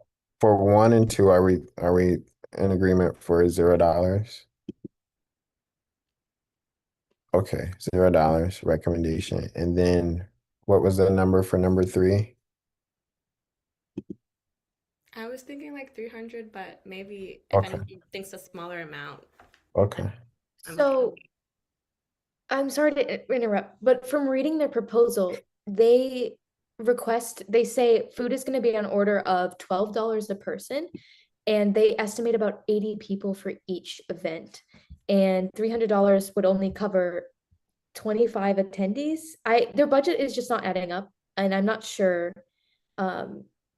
what an actual good number would be. What they request, their budget request, if their estimate of $12 a person is what they're going to be spending, they're only getting food for 2 of these seminar events out of the 30 they plan to hold. So I'm just a little confused about what we can do. I guess I was thinking that we could partially fund because I think like adjusting for food, maybe they could adjust for food. And maybe they can do like because seminars typically like sometimes they provide food, sometimes they provide snacks. So maybe doing something is better than nothing since this is like going to graduate students. So I'm overthinking. That's good. Yeah. No, I'm not saying you're overthinking. You're thinking that's what's important. Tyler? Oh shoot, what was I gonna say? I totally forgot. Oh wait, no. Number one, are we going to on number one ask them like for a follow up in regards to like how many grad students actually attended, and then reconsider this at a later meeting? I feel like at least like reconsidering, even if we end up saying 0 again, would be a nice gesture. Is that what the board would like? Would we like to? Just because they actually have grad students, you know. But obviously, I think it's better after the event, just because what if 0 people attend, right? Would we as a board For like number to? one, I'm sorry, I'm gonna say no, just because it's so much of an ask to ask someone to write up an entire proposal again, just to give them $0 again. If we don't plan to have more money coming in over the summer that we can reliably say, hey, maybe we could give this some to you, it's just, I think it would be too much work to ask them again. I would counter by saying that we will have more realized budgets from other student govs, including CSG, by then, which would be sort of implemented. So I feel like even if we said 0, if they filled out an application to us, we can redirect them to other funding resources. Plus, I feel like just hitting that with the 0 before the event happens is sort of like, I feel like them or their members will be less inclined to access our other resources, though I totally understand where you're coming from. Cool. That makes sense. Joseph? Yeah, so I wanted to confirm, so is that then a recommendation to like deny this funding request, but let them know that they can reapply after the event has happened? The only thing I worry about with that is just setting the precedent of like anytime there's a funding request, delaying it until after the fact and saying, oh, maybe we will fund it in the future. That's at least just I think we do have to kind of go with what they applied and what they said, what they expected the turnout would be for grad students, and just take their word on that. Otherwise, I think we might enter dangerous territory where student orgs will always be following up after the events and trying to apply again. That's my only worry with that. Yeah. Yemi, sorry if I'm not pronouncing it right. Thank you. Yeah, you're good with name. I just have two things to say. The first one is, can we have predefined rules for what we are going to be funding? Like what is RSG for? You know, so it won't be that we're spending so much time trying to figure out if this is what a funding or this is not what a funding. So we should have predefined rules that, oh, whenever this kind of funding comes, this is what we plan on funding, and this does not meet our guidelines. So secondly, I kind of agree with Brooke. I just don't see the reason why you would deny someone now and you would have them to come back later on, and there's the possibility of you denying them. So when it comes to funding like this, if we can just make the decision, are we supporting this? Yes, we are. Are we not supporting this? Yes, we are not. Then we move on to the next thing. Because really, like the treasurer mentioned, so it can become a bad precedent when you put someone, you push someone forward, and on the long run, the person try and walk around that and try to reapply, and we end up denying them. So I kind of feel like that's not fair. So if you're going to turn someone down, just let them know, oh, we don't have enough funding at this period of time and we can't cover your cost, or this is the amount we can support you with, this is the amount we can provide you with, or we are not or this particular request does not align with our guidelines. So that's why I'm going to buy into what Brooke said. If you're going to support, let's just go ahead and, oh, we're supporting them, let's have the vote. If we're not supporting, let's have the vote and let us get over that and move on to the next thing. Yeah, 1000%. I agree. I think that's something that, oh, not me sending it to you, Tyler, but I meant to send that to everyone in the chat. So Vice President Margie and I are really trying to, I think, focus in on what are the guidelines that we have. So typically, like I dropped in the chat, really the top things that we're prioritizing is how, of course, graduate students, within Rackham, how is it helping the broader community as a whole, but the graduate students specifically. So that is something as well that we're going to try to do to fix in on that. But I see Vice President Margie, and then I'll go Rep Frida. Yeah, I mean, just to echo that, I did just drop the bylaws in the chat right now, and in our bylaws, we do have funding guidelines, so I just wanted to mention that for those who are not aware. While our funding guidelines aren't the most perfect thing, something President Woodruff and I are working on is a resolution to amend those funding guidelines. So we definitely hear you out in terms of like, we definitely do need structure on like what to fund and what not to fund and how, like what preference should be given to and like stuff like that. So that is definitely something we are working on. But in terms of just like the the funding requests that we have now, in terms of just like proposing different recommendations just so that we can take a vote, like an asynchronous vote later. But I hear you out. That's definitely something we are working on proposing a resolution for.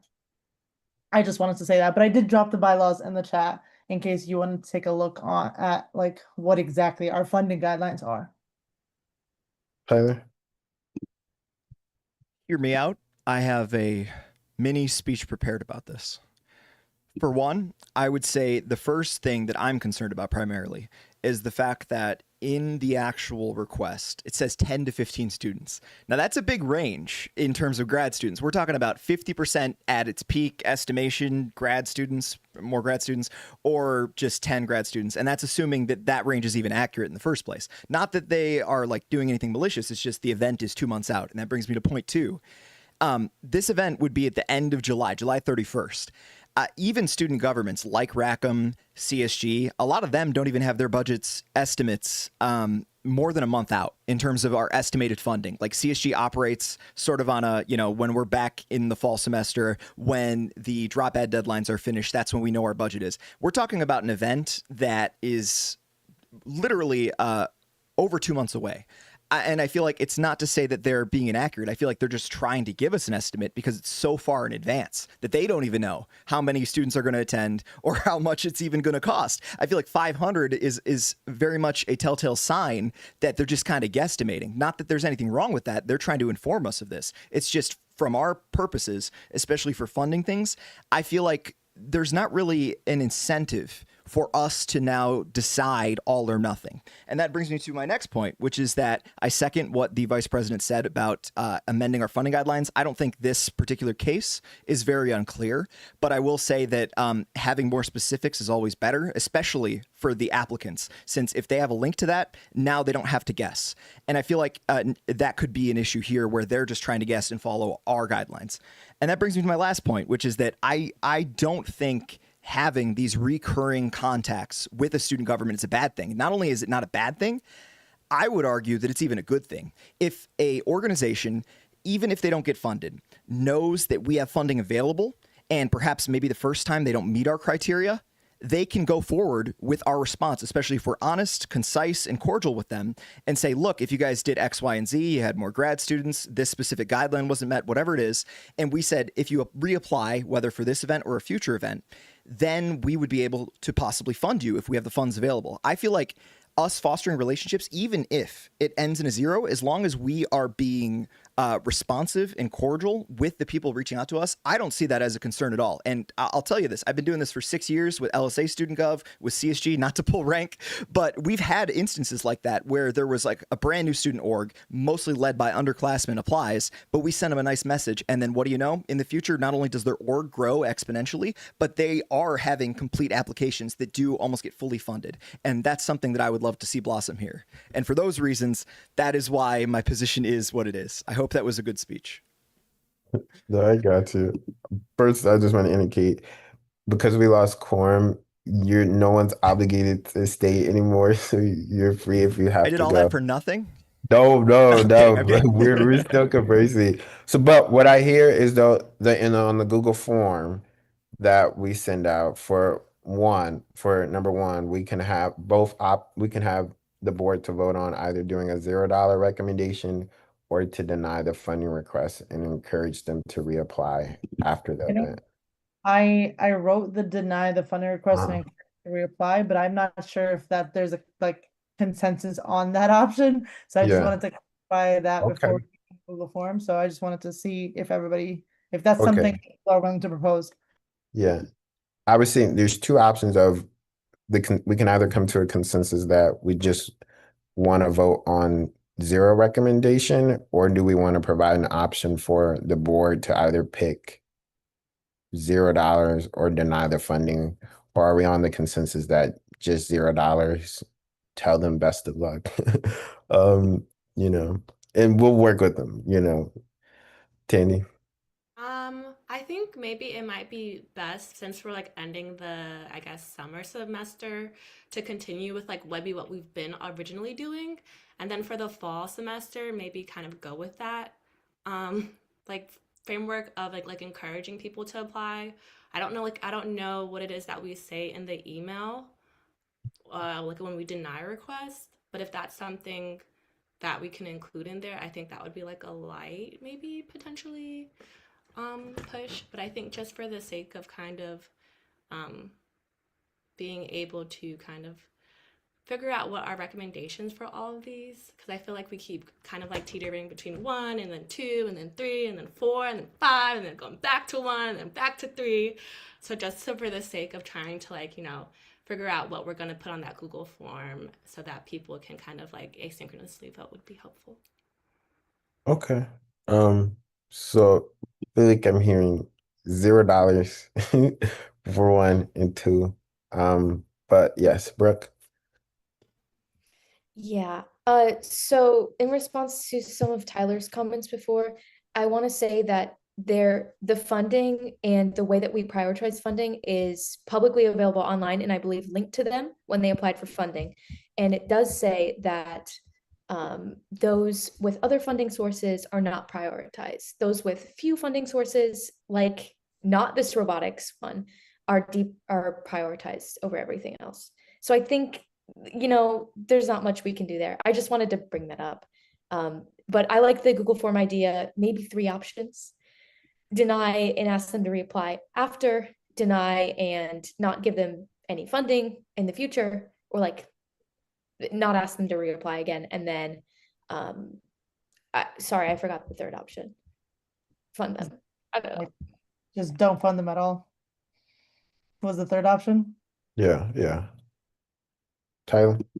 Not to make this meeting take up too longer, but I actually second pretty much everything Brooke said. And not only that, but I think in terms of funding priorities, even though, yes, that is what the rules state, I feel like the prioritizing is up to us at the end of the day. So if we decide as a group, like that, even if this would normally be something on a lower priority, if we do end up having the flexibility there, which obviously there's a lot of events coming on in the summer, especially with Festival, I think that is something that we can keep in mind and be very careful about when we allocate our funding, especially the closer we get to fall.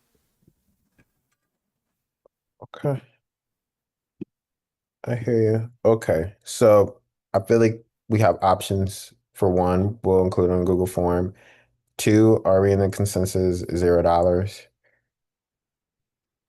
Any opposition for that? Okay. And then what is our recommendation for number three? Do we The have it? proposal was $300, and we can put that down unless if anyone has comments. I do want to read one of the comments that someone put in the chat. That's about 10% of their original budget, which is a reasonable number. Okay. So would we like to recommend 300 for number three?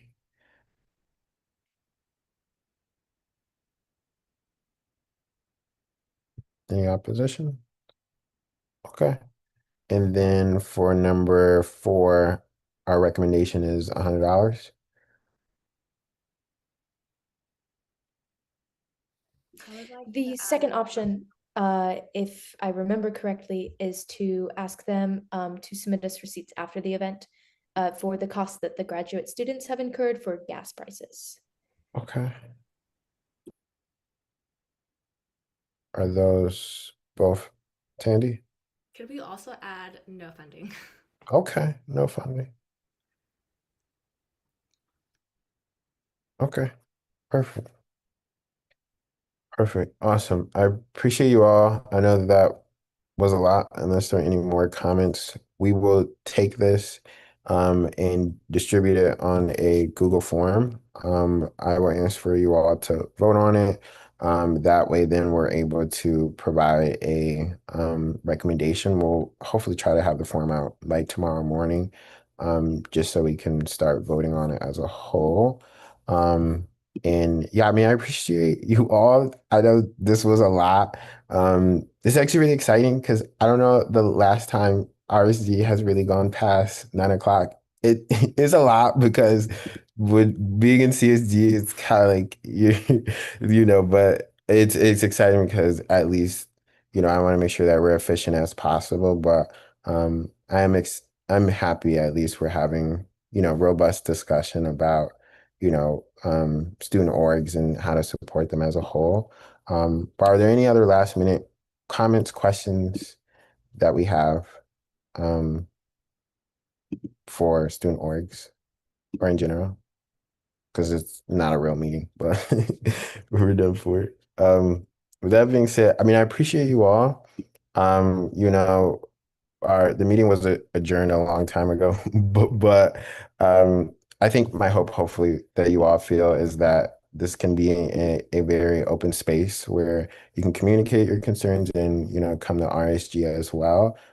This was very long. Hopefully, next time we won't be this long. But also, if there's valid issues and there are things you want to talk about, more power to you. That's really exciting. I think that is a lot of the energy that Katrina and I were trying to bring is that I don't want you all to feel like coming to RC is a drag, that it should be something that you're like, oh my goodness, yes. But yeah, with that being said, we'll send out the Google form for that tomorrow. Tyler, remind me about your trip so I can talk Yeah. about the reimbursement and that. And yes. I was just going to say briefly, in regards to boring bills, especially like bylaw stuff, contrary to popular belief, I do not like making those amendments on the floor because I understand it can be very boring. So if you have a bylaw and you're looking for writing help or you're looking for co-sponsors, my door is always open through email. Like I said, even though, yes, I do make a lot of amendments on the floor, I would prefer not to do that for my own sake, but also for the sake of everyone here. Yeah, gotcha. Definitely. Well, that being said, you all are free to go. Thank you. I appreciate you all. Yes, I hope you all have a good Thursday. This is awesome. Great for Boba. Yeah, yes, I'm not kidding. You're gonna see on the Instagram, it's gonna be Dean Solomon sipping boba. Like, I'll be like, wait, Dean Solomon, you want to sip boba? like appear for us on our Instagram. But anyway, you all are free to go. Thank you for indulging us in our advocacy. So yes, that's it. Bye everyone. Yeah, let me know if you wanted to talk now or a different day about that. It just came to my mind. It's up to you. Yeah, I'll text you, Tyler. I'll Hell tell yeah. you, do you feel all set though with the absences for CSG? Yeah, it's not great. Not a great Yeah. situation for me. I'm still figuring out Recording what's going to stopped. happen. I don't know. We'll figure it out. I'm still like debating because like I want to be a part of things, but like I can't like have it take a toll on my health, Yeah. So we'll see. I'll text you about that too. But I appreciate you guys. Yeah. Good first meeting.